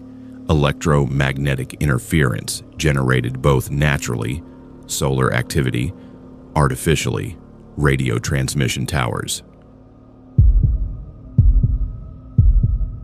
I analyzed evidence for the Alaska State Crime Lab for 12 years before I heard the recordings from the Girdwood case. Some sounds should not be possible to record because the people making them have been dead for decades. Working in audio forensics requires a particular kind of mindset, one that accepts the technical and rejects the supernatural, while simultaneously acknowledging that the human voice can capture truths that no visual medium ever could. The voice contains everything about a person: fear, deception, truth, malice, desperation. All of it flows through vocal cords and emerges as sound that can be captured, preserved, and analyzed. For 12 years, I listened to voices, confessions recorded by police interrogations, threats left on answering machines, final words captured on 911 calls. Everything that humans said to each other in moments of crisis or confession. I heard it, analyzed it, filed it away in databases organized by frequency, pitch, timbre, and pattern recognition algorithms sophisticated enough to match voices across different recordings made years or sometimes decades apart. The Girdwood case arrived on my desk on a Tuesday morning in October 2019. A hiker had recovered what appeared to be a damaged digital camera along a rarely used trail in the Chugach Mountains, above the small ski town of Girdwood. The camera had been exposed to weather for an indeterminate amount of time, but miraculously, the internal storage still contained data, video files, audio files. The camera belonged to a missing person named David Chen, who had disappeared during a solo hiking trip in March of that year. His family had reported him missing after he failed to return from a weekend excursion, and despite search and rescue efforts that lasted nearly a month, he had never been located. The recovery of his camera 2 years later sparked renewed interest in the case, and the police requested my analysis of the audio contained in the video files. I began processing the files immediately. The camera contained 4 separate video recordings, each lasting between 15 and 23 minutes. The quality was degraded by water exposure and time, but the audio track was largely intact. I extracted the audio from each video and began analyzing the voice patterns captured in the recordings. What I found disturbed me immediately. The recordings contained conversations between multiple people, speaking in voices I could compare against archived recordings from previous police investigations in Alaska. I recognized several of those voices instantly. One voice belonged to a woman named Rachel Morrison, who had disappeared from an Anchorage parking lot in 1996. Another voice matched recordings from a missing persons case dating back to 2003. A third voice matched a missing person from 2007. The audio was clear enough that I could make out words, conversations, discussions about survival, about being lost, about not knowing how long they had been in wherever they were being held. They were speaking as if they were alive at the time the recording was made, as if they were conscious and aware and present in that moment when David Chen had been recording audio with his camera. I brought my findings to Detective Sarah Mills, who had been assigned to oversee the Girdwood investigation. I told her that I had identified voices in the recordings that matched missing persons cases spanning nearly 25 years. I told her that the voices were recent, contemporary to the time David Chen had been missing, which would place them occurring in early 2019. I told her that these voices belonged to people who had disappeared between 1994 and 2017. Most of them were presumed dead. Several had been officially declared dead by the courts after legal proceedings determined they were almost certainly not coming back alive. Mills listened to portions of the recordings herself, her expression growing darker with each voice she heard. She requested additional analysis. I performed voice matching using spectral analysis, comparing the voices in the recordings to archived samples from police interviews, 911 calls, family voicemails, anything that could provide a reference point. In 7 separate cases, I achieved matching confidence levels above 95%. The voices were real. They belonged to people who had disappeared years ago, and they were speaking in present tense as if they were alive during the time David Chen's camera was recording them. Mills assembled a task force to investigate further. We worked with specialists to determine if the audio had been manipulated, if archived recordings had been cleverly edited and spliced together to create an illusion of present voices speaking from the past. The analysis was conclusive. The audio was continuous, unedited, showing no signs of digital manipulation. The background noise was consistent throughout each recording, suggesting all voices were present in the same physical location at the same time. The environmental audio, wind sounds, water movement, occasional animal calls, all matched what would be expected from a location in the Chugach Mountains during early spring. The investigation expanded rapidly. Mills brought in the FBI and requested assistance from specialists in audio forensics who had worked on other high-profile cases. They conducted their own analyses and confirmed my findings. The voices were real. They had not been edited or manipulated. They belonged to missing persons. They were speaking in real time as if they were alive. Then came the most disturbing discovery. The timestamps embedded in the video files indicated they had been recorded on March 11, 2019, the day David Chen went missing. But the calendar date in the recording, visible briefly on a timestamp displayed in the video itself, showed March 11th, but the year read 2005. The video had been recorded twice, once in 2005 and again in 2019, or neither date was correct, or both were correct simultaneously. The technical team examining the camera's internal clock found it was set to 2005, suggesting that whoever had been recording video with the camera had set it to a date that was 14 years in the past. I spent weeks analyzing those recordings, listening to the voices, documenting every word, transcribing conversations that ranged from lucid discussions about their situation to confused ramblings about time and location. One voice, belonging to Rachel Morrison, spoke repeatedly about the number 2005, saying over and over that it was 2005, that she did not understand how it could be 2005 when she knew she had disappeared in 1996. Another voice, belonging to a man named Michael Kessler, who had disappeared in 2001, kept asking if anyone else could see what was happening, asking if anyone else understood that they were not where they should be. Mills brought in specialists in memory disorders and psychology to analyze the recordings. They noted signs of extreme psychological trauma, disorientation, confusion about time and place. The voices were coherent enough to communicate, but clearly belonged to people who had experienced significant cognitive and psychological deterioration. Several of the voices expressed thoughts of suicide. Some spoke of having been in the location for a very long time.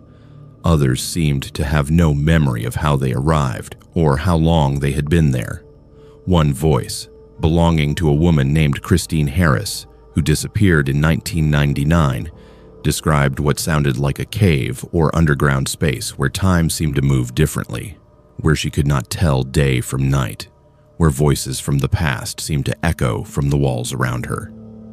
The camera had been found near a rock formation that showed signs of recent disturbance. Excavation revealed the entrance to a small cave system that had been deliberately sealed many years prior, using concrete and metal barriers. When the barriers were removed, we found an underground chamber. The chamber was empty of people, empty of any signs of recent habitation, but the walls were covered with names. Carved into the stone, dozens of names, hundreds of names, names and dates spanning back to the 1940s. Missing persons names, historical disappearances from across Alaska. People who had been lost to the wilderness for decades were memorialized on these stone walls. The investigation into the Girdwood Cave system eventually led to the identification of a man named Dr. Harold Finch, who had been a geology professor at the University of Alaska Fairbanks from 1975 until his death in 2011.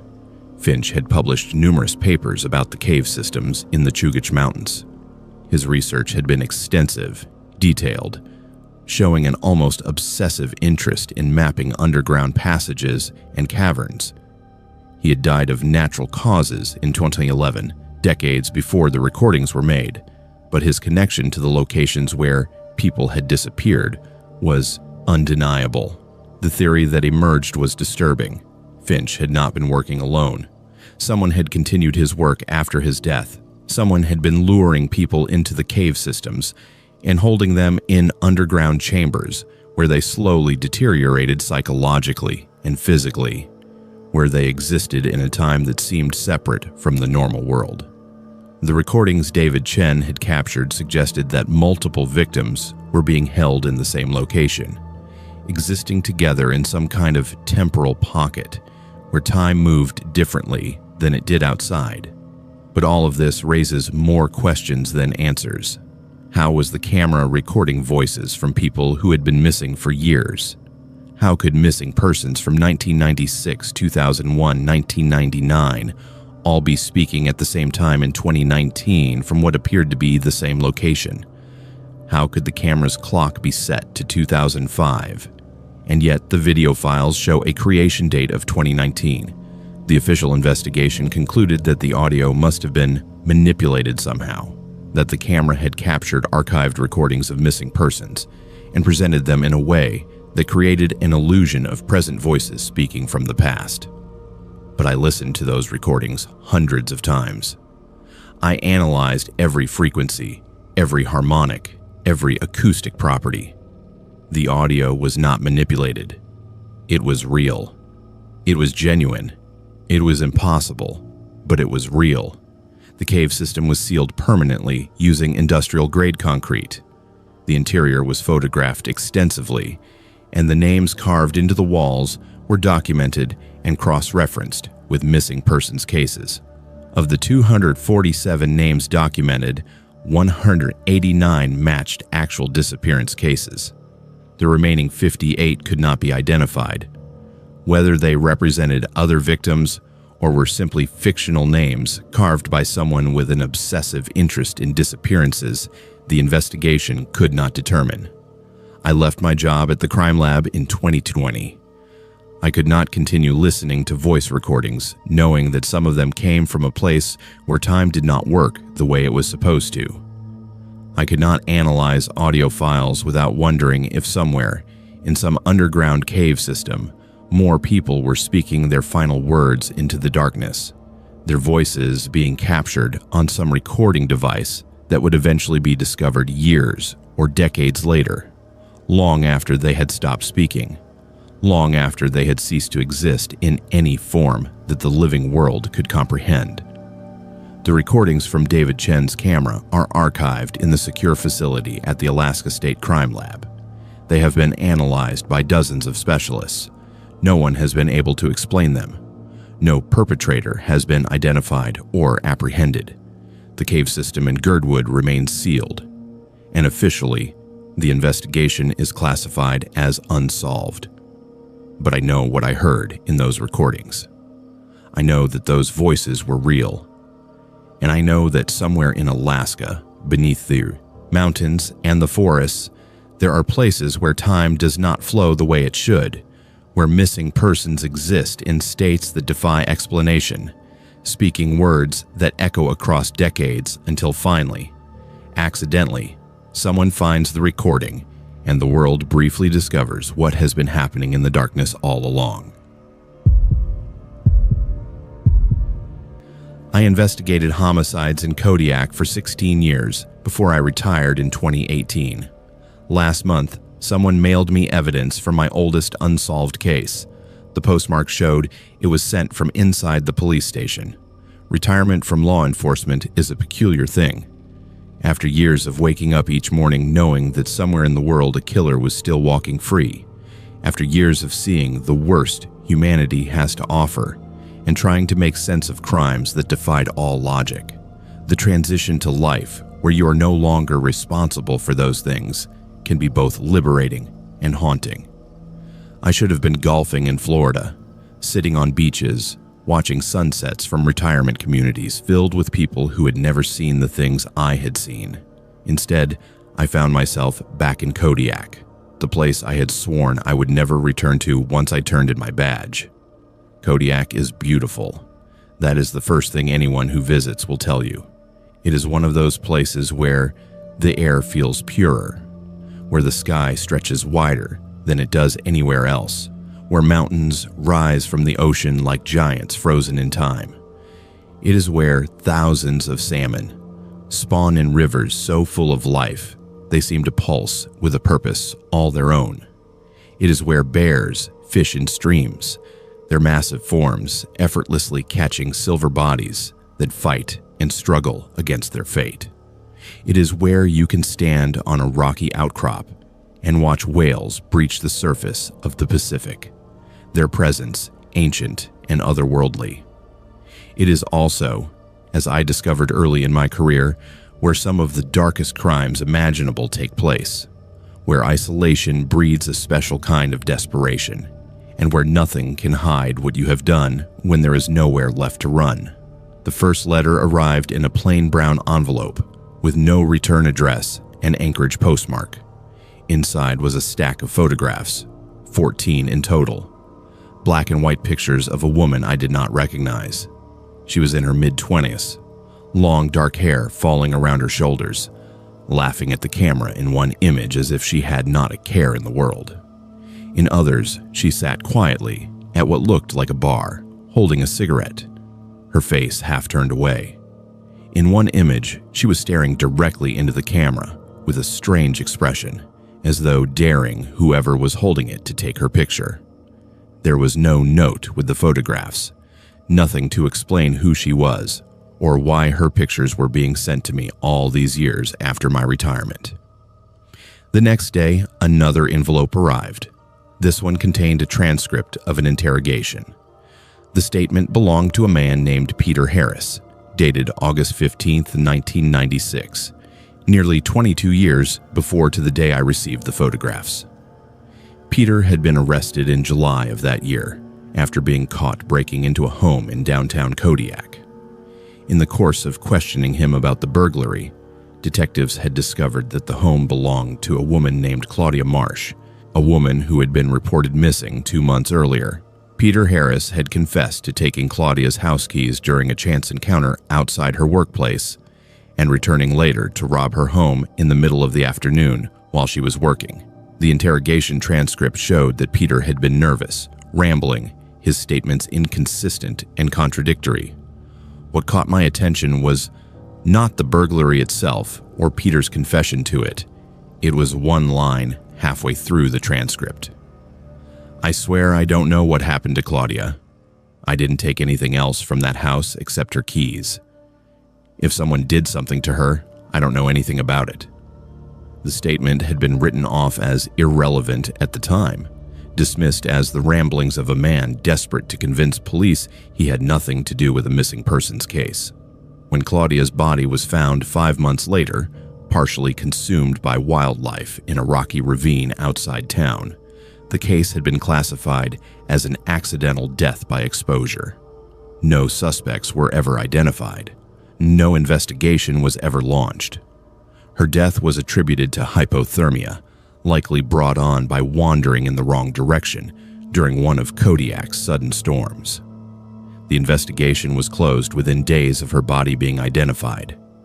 I spent 3 days reviewing every file related to the case. I pulled medical examiner reports, criminal history checks on anyone with a connection to Claudia or the neighborhood where she lived and worked. I asked neighbors about her relationships, her activities, her comings and goings in the months leading up to her disappearance. What I discovered was that Claudia Marsh, a 28-year-old dental hygienist, had lived quietly and contentedly with no known enemies or volatile relationships or suspicious connections. Her bank records showed routine spending patterns. Her social media displayed nothing out of the ordinary. She had attended a friend's wedding on the day before her disappearance, a fact confirmed by multiple witnesses. No one remembered anything unusual about her during that time. No arguments were reported between her and anyone attending the wedding. Her behavior was described as happy and relaxed. She seemed to everyone around her to be enjoying a typical evening out before what was supposed to have been a typical day at work. The medical examiner's report placed her time of death within 72 hours of her body being discovered. She had not had a meal in approximately 8 hours before she died. Analysis of her stomach contents confirmed what pathologists usually see in cases of death by exposure. Nothing. No sign of struggle evident on her body. No trauma to her hands, arms, or legs to indicate she had fought anyone. No defense wounds. Her broken ankle showed that she had fallen from a height of at least 15 feet onto sharp rocks that had pierced through her clothing, severing tendons, tearing skin, breaking bone. DNA under her fingernails belonged to her. Blood alcohol level was 0.04%. A toxicology screen detected traces of sedatives common to dental offices, prescribed medications for anxiety and depression she had been taking since 2005. All details pointed conclusively to a tragic yet unremarkable ending. But something about this case had stuck with me since 1996. Something had bothered me since the first time I spoke with Claudia's parents, her co-workers, her friends. She had not been someone prone to poor decision-making or risk-taking. She had not been someone who wandered off trails or ventured into dangerous places without knowing where she was going or what she was doing. She was not someone who got lost walking home from work at 4 p.m. during the middle of the day. She had left her office that afternoon as though everything in the world was normal, as though nothing unusual was brewing beneath the surface of her mundane life.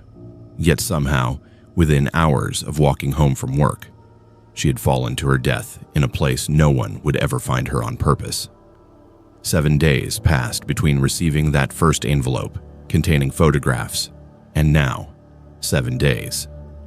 On the 8th day, I received a third envelope containing what appeared to be a copy of a police report filed against Peter Harris by a woman named Karen Jameson in September 1995. In her statement, Karen described being followed by a man matching Peter Harris's description as she walked home from school late one night in 1995. She told officers she had noticed someone watching her from across the street from the apartment building where she lived with her parents. She had pretended not to notice him at first and continued on her way, but when she turned to unlock her door, she realized he was standing directly behind her. He had forced himself inside behind her just enough for the door to lock behind them both before she screamed loud enough to wake her parents on the third floor. He fled when her parents came rushing downstairs with a baseball bat in one hand and a kitchen knife in the other. Karen identified Peter Harris in a photo lineup 2 days later. When officers went to Peter's place of employment to bring him in for questioning, they found he had quit his job the day before and was nowhere to be found in town. He had vanished without a trace. His belongings were still in his apartment. His car was still parked in his garage. The landlord said he had left an envelope with cash payment for the next month's rent on his kitchen table, with a note saying he had decided to travel for a while, but would be back before his lease expired in October. He never returned. Kodiak police opened an investigation and issued an arrest warrant for breaking and entering and attempted kidnapping charges related to the Karen Jamison incident. But he was never caught. Peter Harris remains at large to this day. Another day passed. A seventh envelope arrived with no postmark and no return address. Inside were 2 yellowed newspaper clippings from the Anchorage Daily News dated March 1995. The first had been torn in half, leaving only a partial headline visible. The rest of the article was missing. The second article focused on a local politician accused of rape during an overnight business trip to Seattle. The man had confessed under pressure from detectives interrogating him at the police station late one night after his victim finally came forward with her story of assault to her family members. When she confronted him, he had broken down, crying, dropping to his knees, begging for forgiveness, claiming it had been an accident. He had never meant to hurt anyone. He had been drinking heavily that night and could not remember what happened after he woke up next morning, next to her on the bed, where she had said no over and over again, but was not strong enough to stop him from pushing his hands into her hair and pulling her back towards him until she lay limp against the bedspread, praying for it to be over so she could crawl away and escape this man who called himself her friend. A 9th envelope arrived 2 days ago, this one containing a new photograph of Peter Harris. It was an 8x10 portrait taken in prison. He looked exactly the same after 22 years behind bars. Thinning hair, an unkempt beard that reached nearly to his chest, eyes cold and empty as ever. The only difference in his appearance was that now he wore the orange jumpsuit of someone serving life without parole in the Arizona state prison system for multiple counts of kidnapping, rape, and murder involving young women across several states dating back to 1995. The photograph had been accompanied by an article from the Phoenix Tribune detailing his sentencing, which was handed down by Judge Marvin Myers after a jury of 7 men and 5 women found him guilty of abducting 6 young women from various parks and shopping centers over a period spanning 20 years while he lived under an assumed name in Phoenix, Arizona. That is when I realized what had been sent to me so meticulously over these past 2 weeks. What I initially believed to be random clippings were, in fact, a deliberate reconstruction of an investigation into Claudia Marsh's disappearance that had never happened. The person mailing these to me was laying out a case against Peter Harris for her murder, step by step and piece by piece, using archived clippings from other cases involving him. Clippings from earlier investigations Peter Harris had been connected with over 2 decades ago, before he began taking victims across state lines and vanishing each time as quickly as he would appear in their lives, unannounced but never forgotten by those left behind. I knew then what I had to do. I drove out of town early that morning along Kodiak's only road toward Bear Valley Trail, where my GPS showed coordinates leading to a remote campsite nestled deep into forest land 3 miles off paved road. When I arrived at sunrise 2 hours later, I found the campsite exactly as it had been described, but there was no sign of anyone else around. Everything lay untouched, like it had been left behind by visitors expecting to return any moment now but never did. No sign of struggle. No indication anyone else had been there recently, except tire tracks leading up dirt path, then disappearing behind dense fir trees, growing close together, obscuring any view of what lay deeper inside.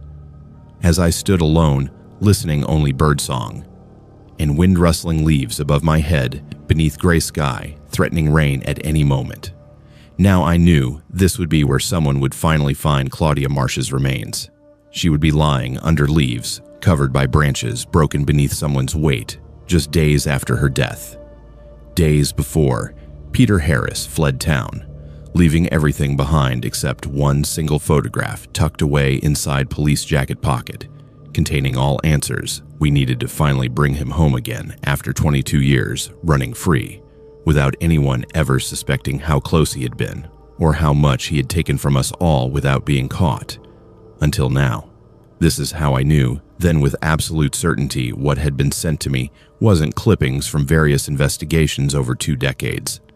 They were breadcrumbs leading straight back toward Claudia Marsh herself, and everything else lay waiting beneath trees still standing tall today, just outside Kodiak's town limits, while rain fell gently down onto soil, covering her forever. I worked security along isolated sections of the Trans-Alaska Pipeline for 14 years. The 800-mile route passes through some of the most remote territory on Earth. That remoteness attracted something we were not trained to handle. The Trans-Alaska Pipeline is a marvel of engineering, a massive steel artery running from the North Slope oil fields near Bristol Bay in the Arctic down to the port city of Valdez on the southern coast. It crosses mountains, rivers, permafrost, and wilderness so vast that standing at certain points along its length, you can see nothing but untouched terrain extending in every direction until it reaches the curvature of the earth. I maintained security along a 60-mile section of pipe that ran through the Grayling Mountains, a region so isolated that the nearest town was 90 miles away and required a helicopter to reach reliably during winter months. My job was straightforward in theory. Monitor the pipeline for signs of tampering or unauthorized access, respond to maintenance alarms, verify that only authorized personnel had access to pump stations and valve complexes scattered along the route. In 14 years, I'd only had to respond to genuine incidents perhaps a dozen times. Most of the alarms were false, triggered by ice forming on sensors during winter or minor equipment malfunctions that resolved themselves. It was routine work, boring work, the kind of job that required constant vigilance but provided almost nothing to be vigilant about.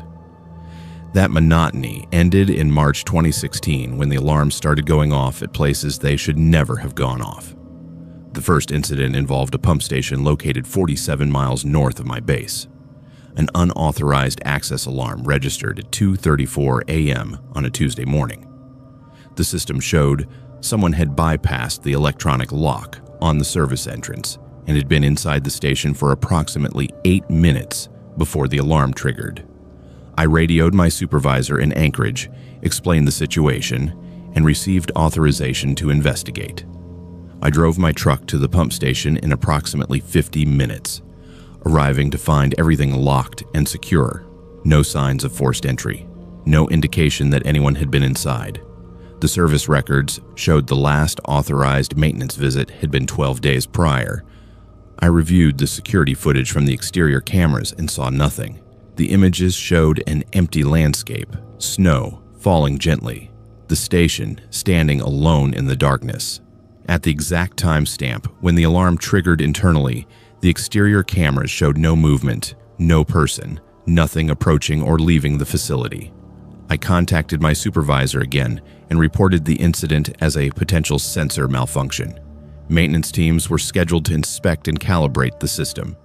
While waiting for them to arrive, I walked the perimeter of the station, checking fence lines, examining ground conditions for footprints, looking for anything that might explain an unauthorized entry where no physical evidence existed. Over the next 2 weeks, similar alarms were triggered at 3 additional pump stations, each one occurring between 2:02 a.m. and 3:00 a.m., each one showing no evidence of actual entry when I arrived to investigate. The exterior cameras recorded nothing. The ground showed no tracks. The facilities remained locked and undisturbed. My supervisor suggested I needed to accept that the system was simply malfunctioning, that perhaps atmospheric conditions or electromagnetic interference was causing false triggers. I wanted to believe him, but something about the pattern troubled me. The timing was too consistent. The locations were too strategic, positioned at intervals that made sense if someone was working systematically along the pipeline. Then the tunnel entrance appeared. I discovered it while responding to another alarm at a remote valve complex 58 miles north of my base.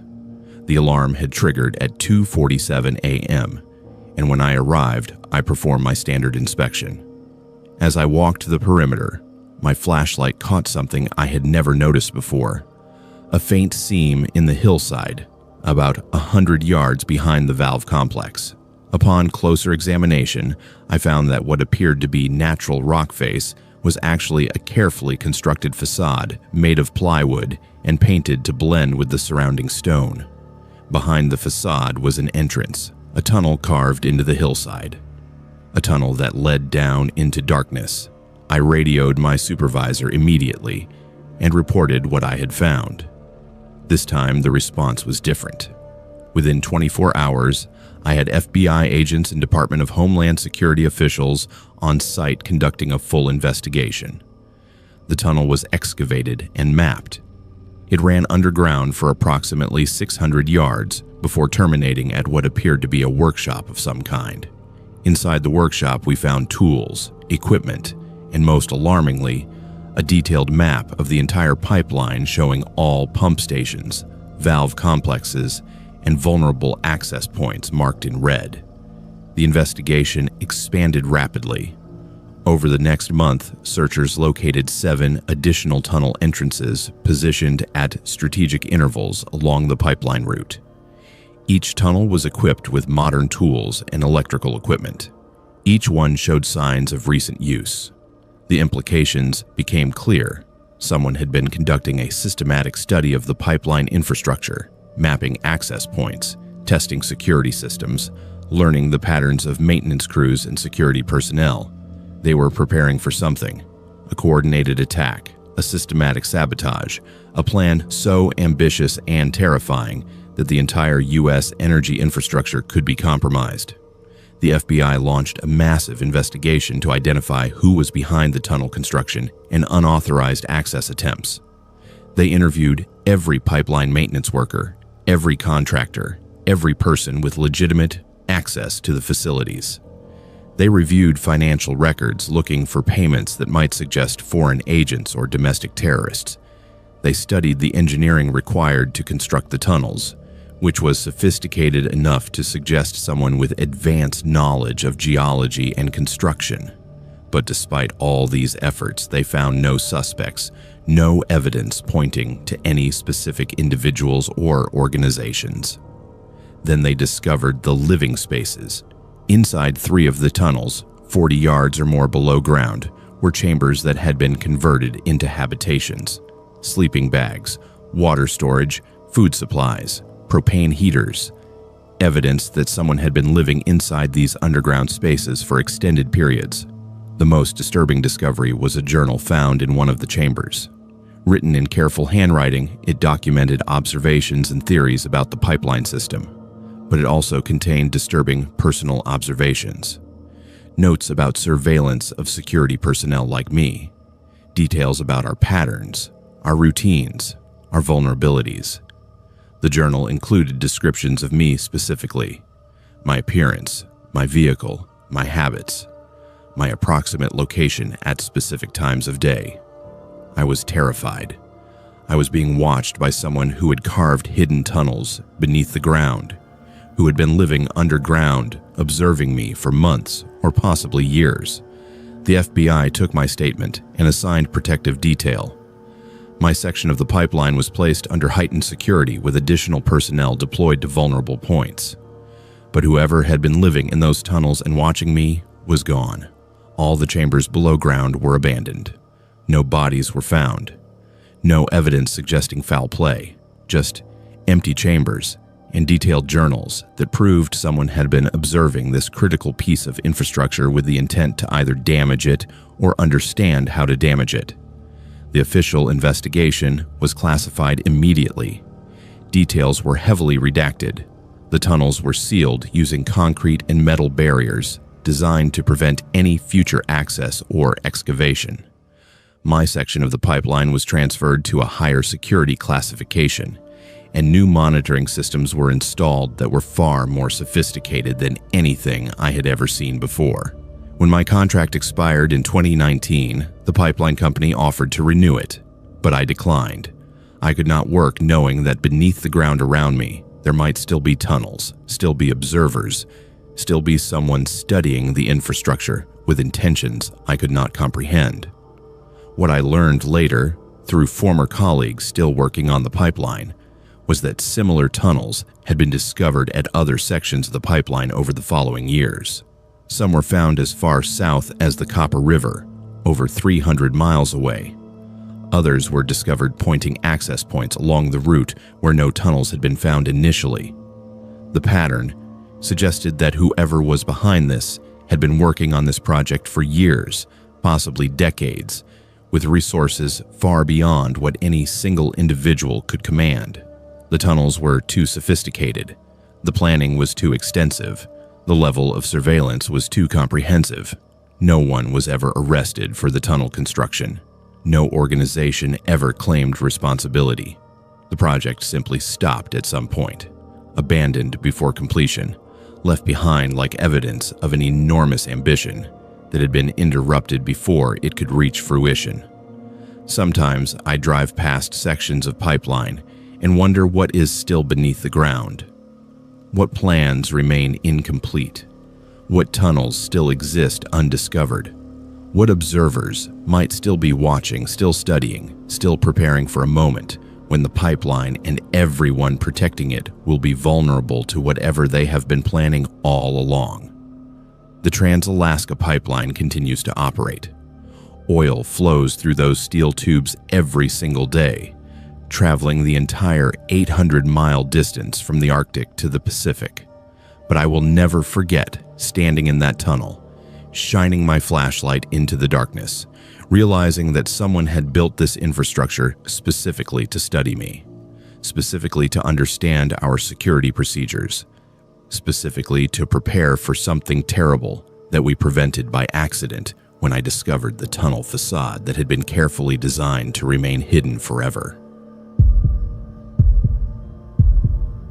I patrolled the Alaska Highway between Tok and the Canadian border for 9 years. That stretch of road sees maybe 20 vehicles a day in winter, but one rest stop kept showing fresh tire tracks every single morning, even when no cars had passed. The Alaska Highway is one of those roads that most people only experience in travel documentaries or extreme adventure shows. It runs 1,122 miles from British Columbia through Yukon Territory and into Alaska, connecting Dawson Creek to Delta Junction, through some of the most remote and unforgiving territory on the North American continent. The section I patrolled was the 260 miles between Tok and the Canadian border, a stretch that winds through boreal forest, crosses mountain passes, and passes through small communities so remote that most people have never heard of them. My job was straightforward: enforce traffic laws, respond to vehicle breakdowns, assist stranded travelers, and monitor rest stops and pullouts to ensure public safety.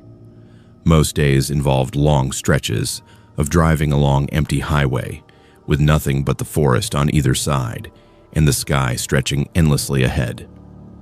The weather was variable and frequently brutal. Winter temperatures regularly dropped to -40 degrees. Summer brought mosquitoes so thick they could obscure your vision if you were not careful. The highway itself was maintained reasonably well during peak seasons, but winter travel was always a risk. People who drove that highway understood the stakes. You were many miles from help if something went wrong. A breakdown, an accident, an unexpected weather event. Any of these things could become life-threatening if you were not prepared. There was a rest stop located 47 miles north of Talk, a small pull-out area with a wooden outhouse, a picnic table, and a parking area big enough for 3 or 4 vehicles. Most people either skipped the rest stop or used it only during daylight hours when the likelihood of encountering bears or other wildlife was minimal. The stop was not well maintained by any standard. The outhouse was often frozen during winter, rendering it useless. The picnic table was weathered and splintered from years of exposure to harsh elements. The parking area was nothing more than an unmarked area where vegetation had been compressed by vehicle tires over many years until only bare dirt and gravel remained. I began noticing fresh tire tracks in that parking area during the winter of 2015. The pattern was unusual. The tracks appeared overnight despite the fact that the highway remained closed to through traffic during severe weather events. Sections of the Alaska Highway are closed during winter due to hazardous conditions, particularly mountain passes, where snowfall and winds combine to create conditions too dangerous for safe travel. When those closures were in effect, no vehicles should be using the rest stop. Yet every morning, new tire tracks appeared. I began documenting the phenomenon. Every morning, I would drive to the rest stop and photograph the parking area, measuring the depth of snow, comparing the tracks to the previous day, noting any patterns or variations. The tracks were always fresh, made within 12 hours of when I arrived to photograph them. The vehicles appeared to be mid-sized, likely SUVs or trucks based on the tire width and track pattern. Multiple vehicles were making visits, I determined after careful analysis of track patterns. At least 3 different vehicles based on tire size variations. I expanded my surveillance. I began driving to the rest stop multiple times per day, varying my arrival times, hoping to catch whoever was using the facility during closure periods. I brought night vision equipment and spent entire nights monitoring the parking area from a hidden location in the forest. Nothing.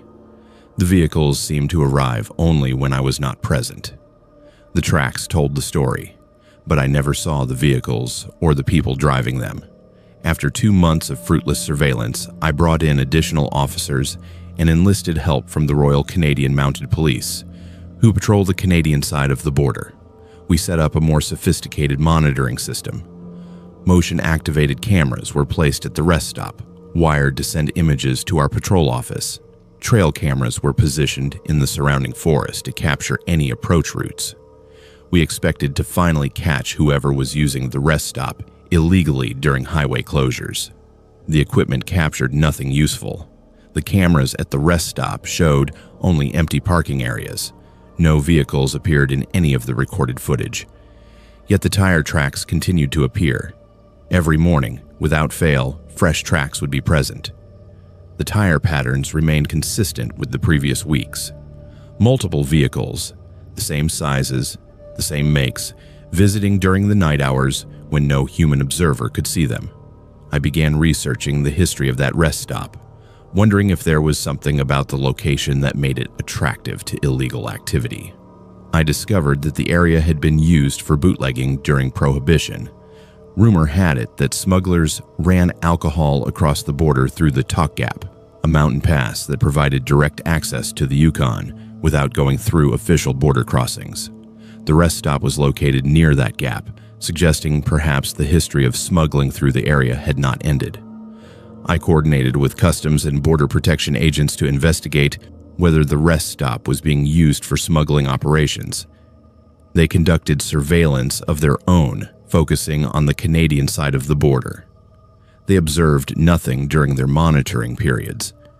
Yet the tire tracks continued to appear at the American side rest stop with metronomic regularity. Then I discovered something that changed my understanding of the situation entirely. One morning, instead of simply photographing the tire tracks, I followed them.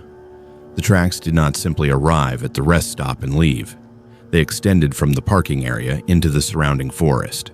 I put on my snowshoes and followed the tracks, moving carefully through thick spruce and pine trees.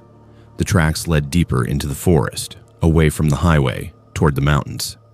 I followed the tracks for 3 miles through wilderness. The trail led to a small valley hidden from the highway by a ridge of rock and dense forest. In the valley, I found something I was not prepared for. There was a small compound. 5 buildings arranged in a rough circle around a central area. The buildings appeared to be made from salvaged materials, plywood and metal siding, camouflaged with branches and snow. Tire tracks surrounded the compound, parking areas where multiple vehicles had been stationed. The whole operation was built to be invisible from the highway, accessed only through the narrow trail I had followed through the forest.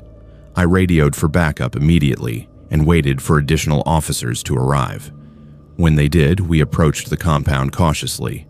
The buildings appeared abandoned, no smoke rising from the chimneys, no signs of recent activity except for the tire tracks I had followed. We discovered the buildings were unlocked.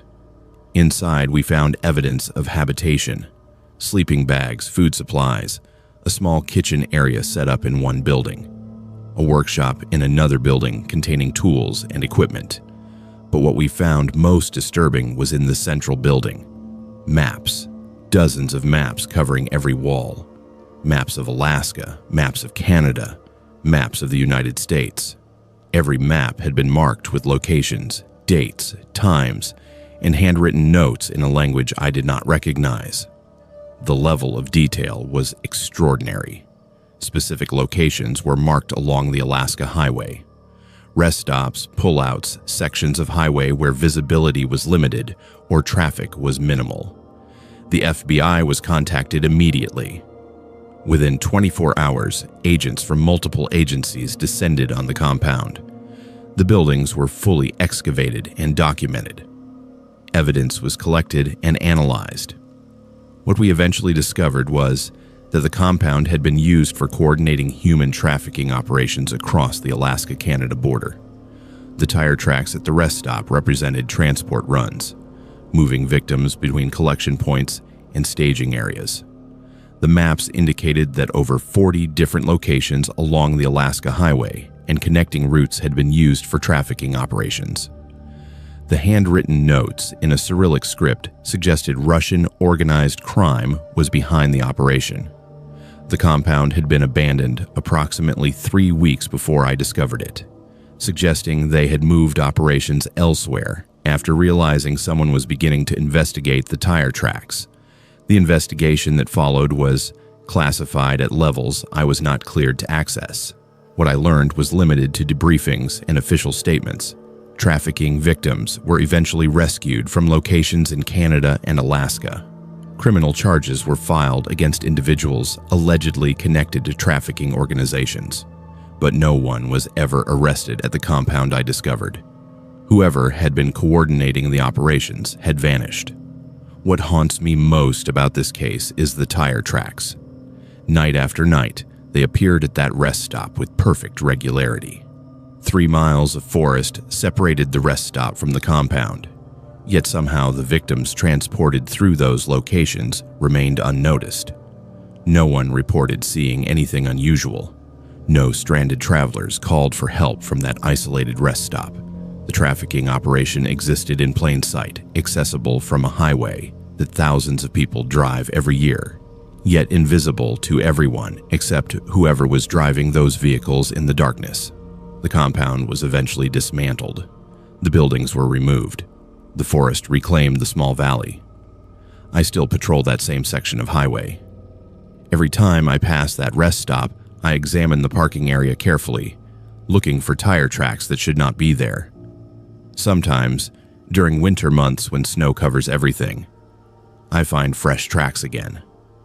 Never the same pattern as before, never clear enough to follow with certainty, but enough to suggest that perhaps whoever operated from that compound was returning, waiting for the attention of law enforcement to diminish before resuming operations. The Alaska Highway stretches on endlessly. The rest stop stands waiting for the next traveler. And somewhere in the darkness between Talk and the Canadian border, tire tracks continue to appear on nights when no one is watching, when the highway is empty and the forest is silent and the distance between help is measured in dangerous miles that no one traveling alone should have to traverse.